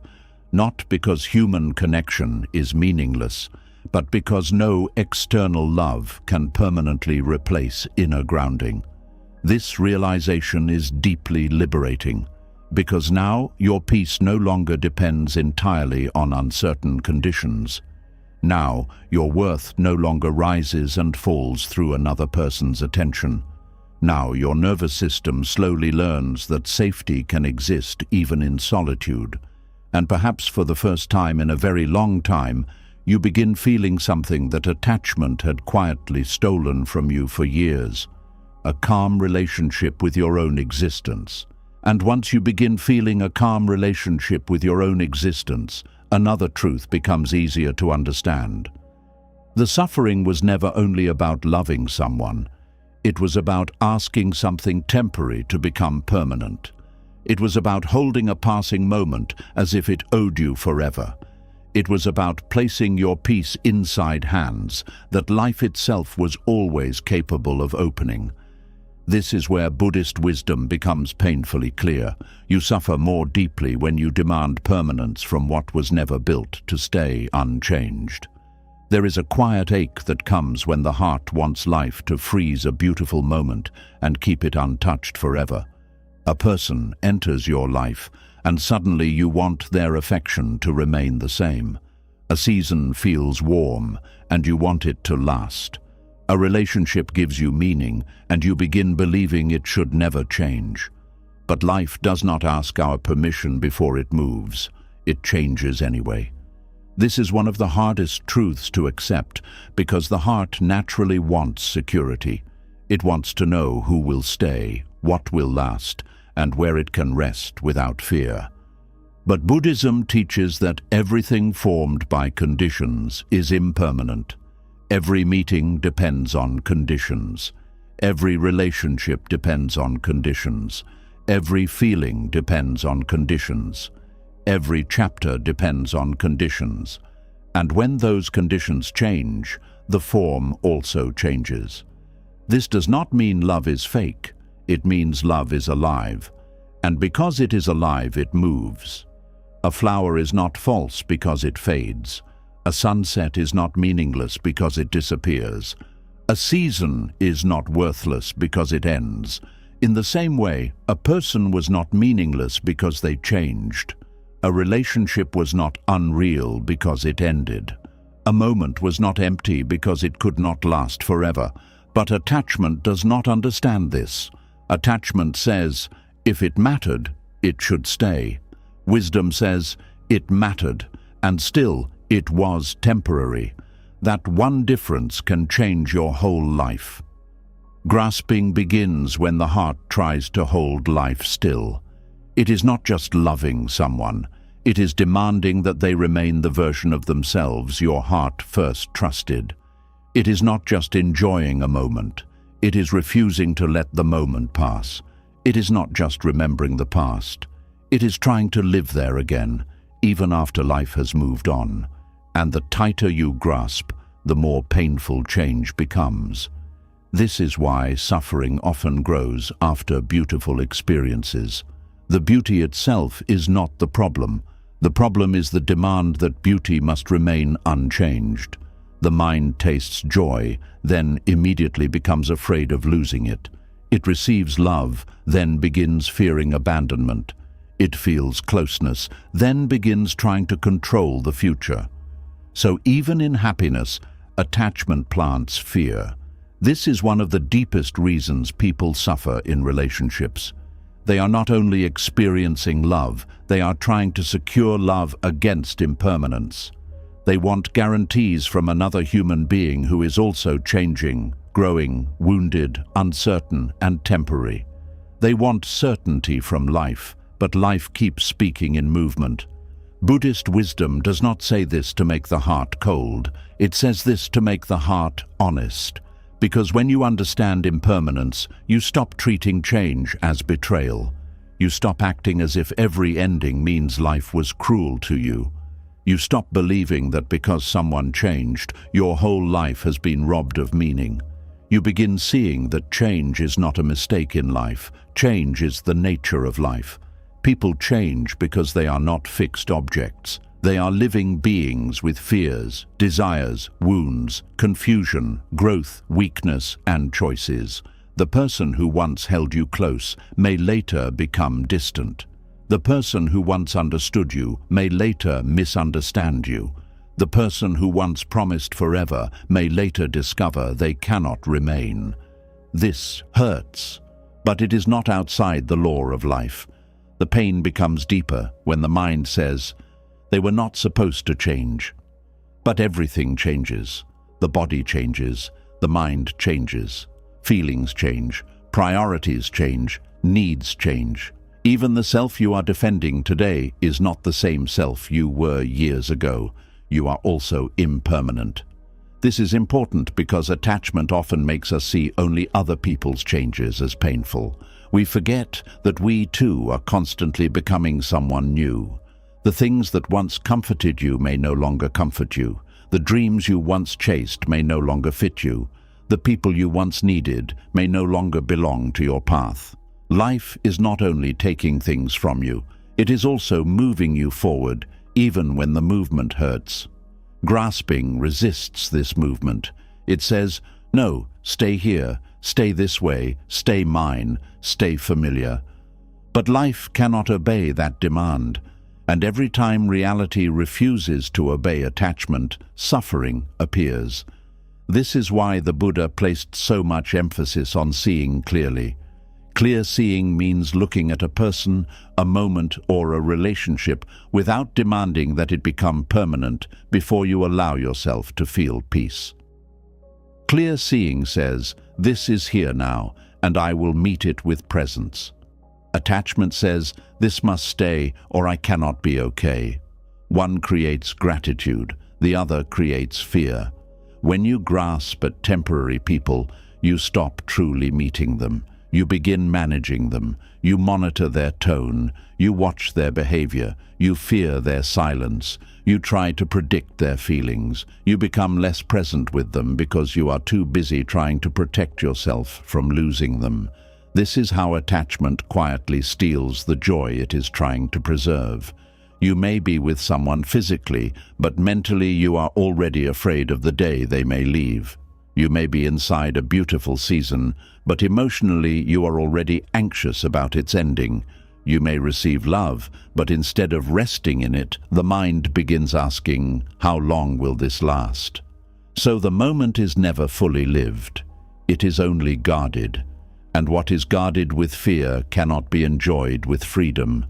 Buddhist wisdom invites a different way.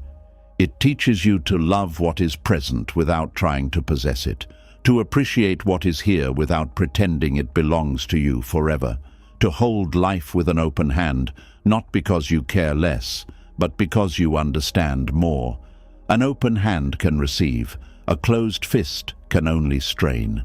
This does not mean you never commit. It does not mean you stop caring. It does not mean you become careless with relationships. It means you stop building your peace on the impossible belief that nothing will ever change. Real love becomes deeper when it accepts impermanence, because then every moment becomes precious, not guaranteed. Every conversation becomes something to meet fully, not something to control. Every person becomes someone to honor, not someone to own. Ownership creates fear. Presence creates tenderness. The mind suffers because it turns living things into possessions. It says, my person, my future, my plan, my version of how life should be. But life does not belong to the mind. Life flows. And when you try to own what flows, you suffer. This is why some people cannot release relationships even after they have clearly ended. They are not only missing the person, they are resisting impermanence. They are arguing with the natural movement of life. They are saying, this was supposed to stay. But the fact that it changed means it was never fully under your control. This truth can feel devastating at first, but it can also become liberating, because if it was never fully under your control, then you do not have to keep blaming yourself for not keeping it alive forever. You do not have to keep thinking you failed because something changed. You do not have to keep punishing yourself because a temporary chapter did not become a permanent home. Some things end because their conditions ended. That is all. Not because you were worthless, not because the entire experience was false, not because life is against you. Sometimes the conditions that held something together dissolve, and the form dissolves with them. This is how life works. A relationship needs trust, timing, emotional readiness, shared values, effort, honesty, and mutual presence. When those conditions weaken or disappear, the relationship changes. The same is true for friendships, dreams, identities, and seasons of life. Nothing stands alone. Everything depends on causes and conditions. This Buddhist understanding is powerful because it reduces personal suffering. Instead of saying, "This ended because I am not enough," you begin seeing more clearly. You see conditions, you see causes, you see patterns, you see that many things were involved. This does not remove sadness, but it removes unnecessary self-torture. You stop turning impermanence into personal rejection. This is where many people suffer deeply. They believe every ending is a statement about their worth. Someone leaves and they think, "I was not enough." A friendship fades and they think, "I am easy to forget." A dream collapses and they think, "My life is ruined." But impermanence is not always a verdict against you. Sometimes it is simply life-changing shape, and life is always changing shape. The child becomes an adult. The strong body becomes tired. The fresh face grows lines. The full house becomes quiet. The exciting beginning becomes an ordinary middle. The passionate connection becomes a test of maturity. The season that once felt endless becomes memory. Nothing stays untouched. When you understand this, you begin holding life differently. You stop demanding that every good thing save you forever. You stop expecting people to remain frozen in the version that made you feel safe. You stop treating change as an enemy. You begin learning how to bow to life without collapsing every time it moves. This bowing is not defeat. It is wisdom. It is the heart saying, "I do not control the river, but I can learn how to stop drowning in my resistance to it."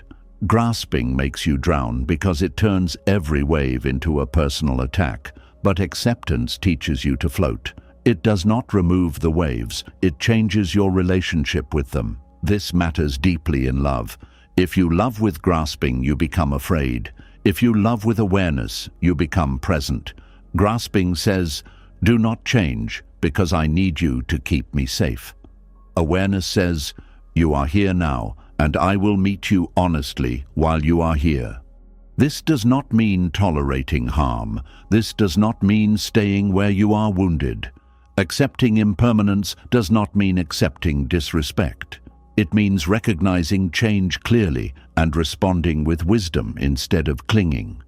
Sometimes impermanence means a relationship has grown deeper. Sometimes it means a relationship has ended.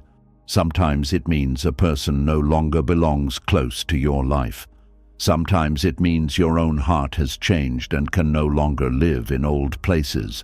Wisdom knows how to listen. Attachment only knows how to grab. The pain of grasping also appears when people try to keep old versions of themselves alive. They cling to who they were before the heartbreak, before the betrayal, before the disappointment, before life changed them. They say, "I want the old me back." But sometimes the old you is not coming back in the same form. A wiser you is trying to emerge. This is also impermanence. You are not meant to remain unchanged by life. Pain changes you. Love changes you. Loss changes you. Silence changes you. Healing changes you. The goal is not to return to who you were before the wound. The goal is to become someone who can carry wisdom without becoming hardened. But grasping resists this too. It wants the old innocence, the old trust, the old simplicity, the old version of life before everything became complicated. And while this longing is understandable, it can trap you in another kind of suffering, because you begin rejecting the person you are becoming simply because you are attached to who you used to be. Buddhist wisdom teaches that there is no fixed self to recover. there is only awareness moving through change. This can sound unsettling at first, but it is deeply freeing. You are allowed to change. You are allowed to become new. You are allowed to stop forcing yourself back into an old identity that no longer fits. The past version of you deserves compassion, not imprisonment. Let that version be honored. Let that version be thanked. Let that version rest. But do not force your whole life to remain loyal to who you were before you learned what you now know. This is why impermanence is not only about losing others. It is also about releasing old selves, old dreams, old beliefs, and old emotional homes. Life constantly asks for inner renewal. Suffering grows when we refuse that renewal. A person may keep saying, "This is not how my life was supposed to be," and maybe it is not how they planned it. But hidden inside that sentence is a demand that life should have obeyed an old idea forever. When life does not match the old picture, they feel punished. But sometimes the old picture was too small for the life that is still unfolding. This does not make pain easy. It simply means the ending is not always the end of meaning. Sometimes the collapse of what you wanted creates space for something truer, though the heart may not see it immediately. This is why the Buddhist path asks for patience, not passive waiting, but patient seeing. You do not need to rush your grief. You do not need to pretend you are peaceful. You only need to begin noticing where your suffering is made worse by grasping. Notice where you are demanding permanence. Notice where you are arguing with change. Notice where you are holding a person, memory, or identity so tightly that your own spirit cannot breathe. This noticing begins the release, not all at once, not perfectly, but gently. The mind may still cling, the heart may still ache, the body may still miss what was familiar, but each moment of awareness creates a little space between you and the grasping. In that space, suffering begins to soften. You may still love what ended. You may still miss what changed. You may still grieve what passed. But you no longer have to demand that life reverse itself before you allow peace to enter. This is the shift. Peace does not come when everything becomes permanent. Peace comes when you stop asking temporary things to carry permanent emotional responsibility.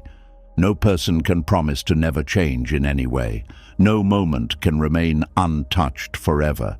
No season can stay open endlessly. No identity can remain fixed across an entire life. Everything moves. And when you stop treating movement as betrayal, the heart becomes less afraid of living. There is tenderness in this. Because once you understand impermanence, gratitude becomes deeper. You begin appreciating moments while they are here. You begin speaking with more honesty. You begin loving with more presence. You begin forgiving life for not staying still. You stop postponing appreciation. You stop assuming you own tomorrow. You stop taking the present for granted. Impermanence, when understood deeply, does not make life empty. It makes life sacred. Because everything is passing, everything matters. Because nothing is guaranteed, presence becomes precious. Because people change, love must be awake. Attachment sleeps through life because it is busy trying to possess it. Awareness wakes up and finally sees what is here. This is why Buddhist wisdom can feel both painful and beautiful. It takes away the illusion of permanence, but gives back the gift of presence. It removes false security, but offers deeper peace. It teaches that you cannot keep everything, but you can meet everything more fully while it is here. And maybe that is the heart of letting go, not throwing life away, not becoming cold, not refusing love, but learning to touch life without trying to trap it, learning to receive without demanding ownership, learning to release without believing release means failure. The more you practice this, the more life becomes lighter. Endings still hurt, but they do not destroy your entire identity. Change still challenges you, but it does not feel like personal betrayal every time. Loss still brings grief, but grief no longer becomes a permanent prison. You begin trusting yourself to meet change. That trust is powerful, because the real fear beneath grasping is not only losing others, it is the fear that you will not survive what changes. But you have survived change before. You have lived through endings. You have adapted to new seasons. You have become new many times, even when you thought you could not. You are more fluid than your fear admits. The heart can break and still open again. The mind can grieve and still learn peace again. The self can lose an old form and still become something wiser. This is the quiet miracle hidden inside impermanence. Life takes forms away, but it also creates new ones. It closes chapters, but it also creates blank pages. It removes what you clung to, but it also reveals where you were still depending on illusion. And slowly, the heart begins to understand. You do not suffer only because things change. You suffer because you demand that changing things remain fixed. You do not suffer only because people leave. You suffer because attachment says they were never allowed to. You do not suffer only because moments pass. You suffer because the mind tries to make passing moments permanent homes. But once grasping softens, life becomes less of a battlefield. You stop fighting the river. You stop begging the seasons to reverse. You stop turning temporary people into permanent emotional shelters. And somewhere inside that release, you find a peace that does not depend on stopping change. A peace that can breathe while life moves. A peace that can love without owning. A peace that can grieve without clinging. A peace that can say, "This was beautiful, this mattered, and still I allow it to pass." That is not weakness. That is one of the deepest freedoms the heart can learn. And maybe that is the deepest truth hidden beneath all this suffering. You were never truly trapped by the person alone. You were trapped by the hope, the attachment, the memories, the imagined futures, the emotional ghosts, and the fear of letting life move without them. The mind kept reopening old doors, replaying old pain, resurrecting old chapters, believing peace could only return if the past returned too. But Buddhist wisdom teaches something far more freeing. Peace does not come from getting back what hurt you. Peace begins the moment you stop needing it to come back at all. Tonight, you face the hidden addiction to emotional familiarity, the prison of false hope, the endless waiting for closure, the romanticizing of pain, the imagined futures that never happened, the emotional ghosts still living inside memory, the quiet suffering of loneliness, and the deep attachment to things life was always asking you to release. And slowly, beneath all of it, another truth began to appear. You are still here, still breathing, still capable of healing, still capable of peace. The past may have shaped you, but it does not have to imprison you forever. Some chapters must end so the soul can finally rest. Some people must leave so you can finally return to yourself. And sometimes the greatest act of love is not holding on, but gently allowing life to continue moving. If this touched something deep inside you, leave a comment with the words, "I release the past." Sometimes one sentence is enough to remind the heart that healing has already begun.